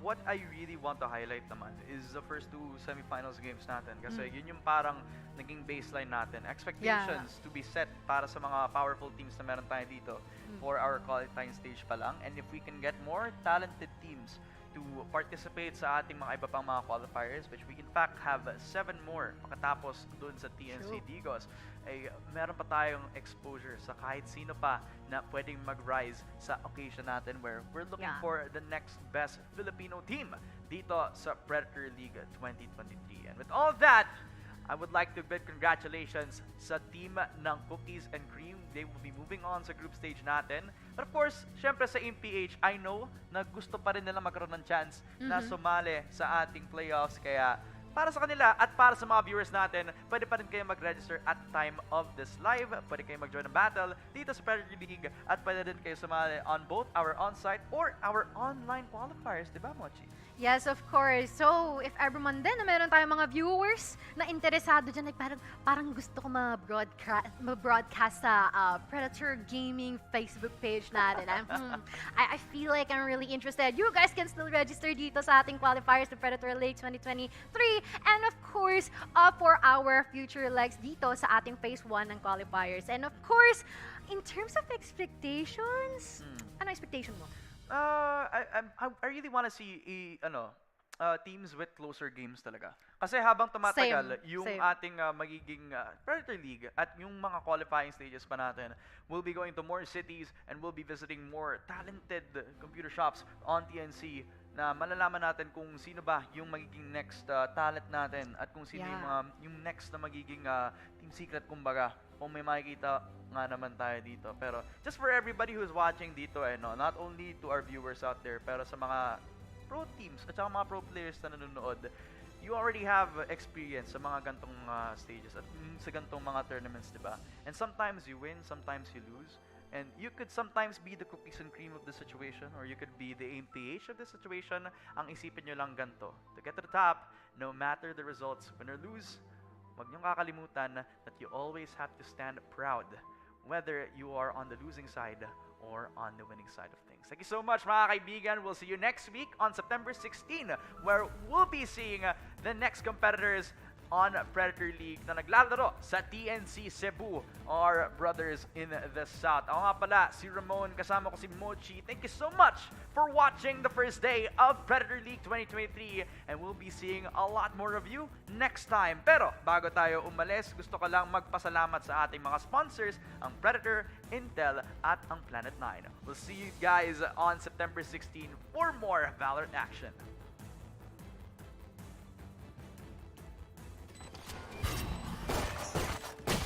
One enemy.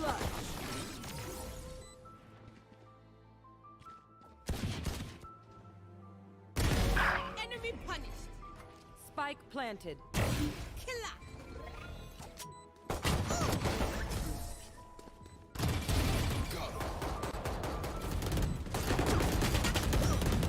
Last player standing.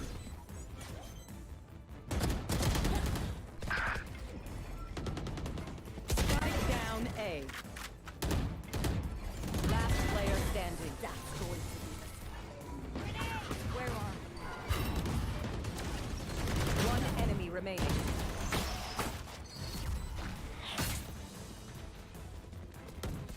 One enemy remaining.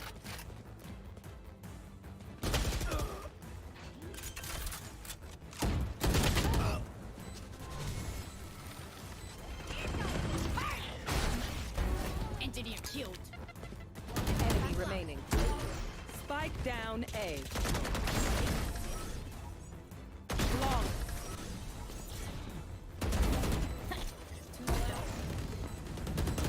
One enemy remaining.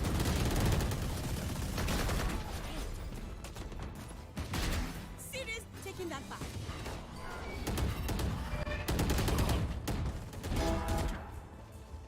Spike down.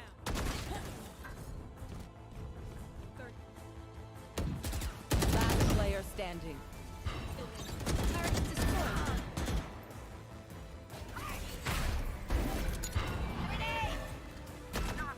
30 seconds left. Get out of here! Last player standing. Better luck next life. Okay, who's got this now? Spike down. Dead! No charges left.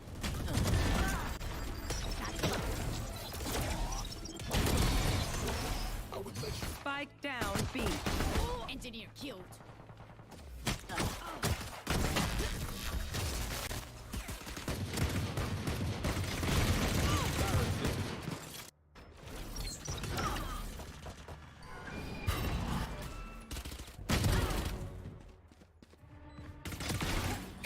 One enemy remaining.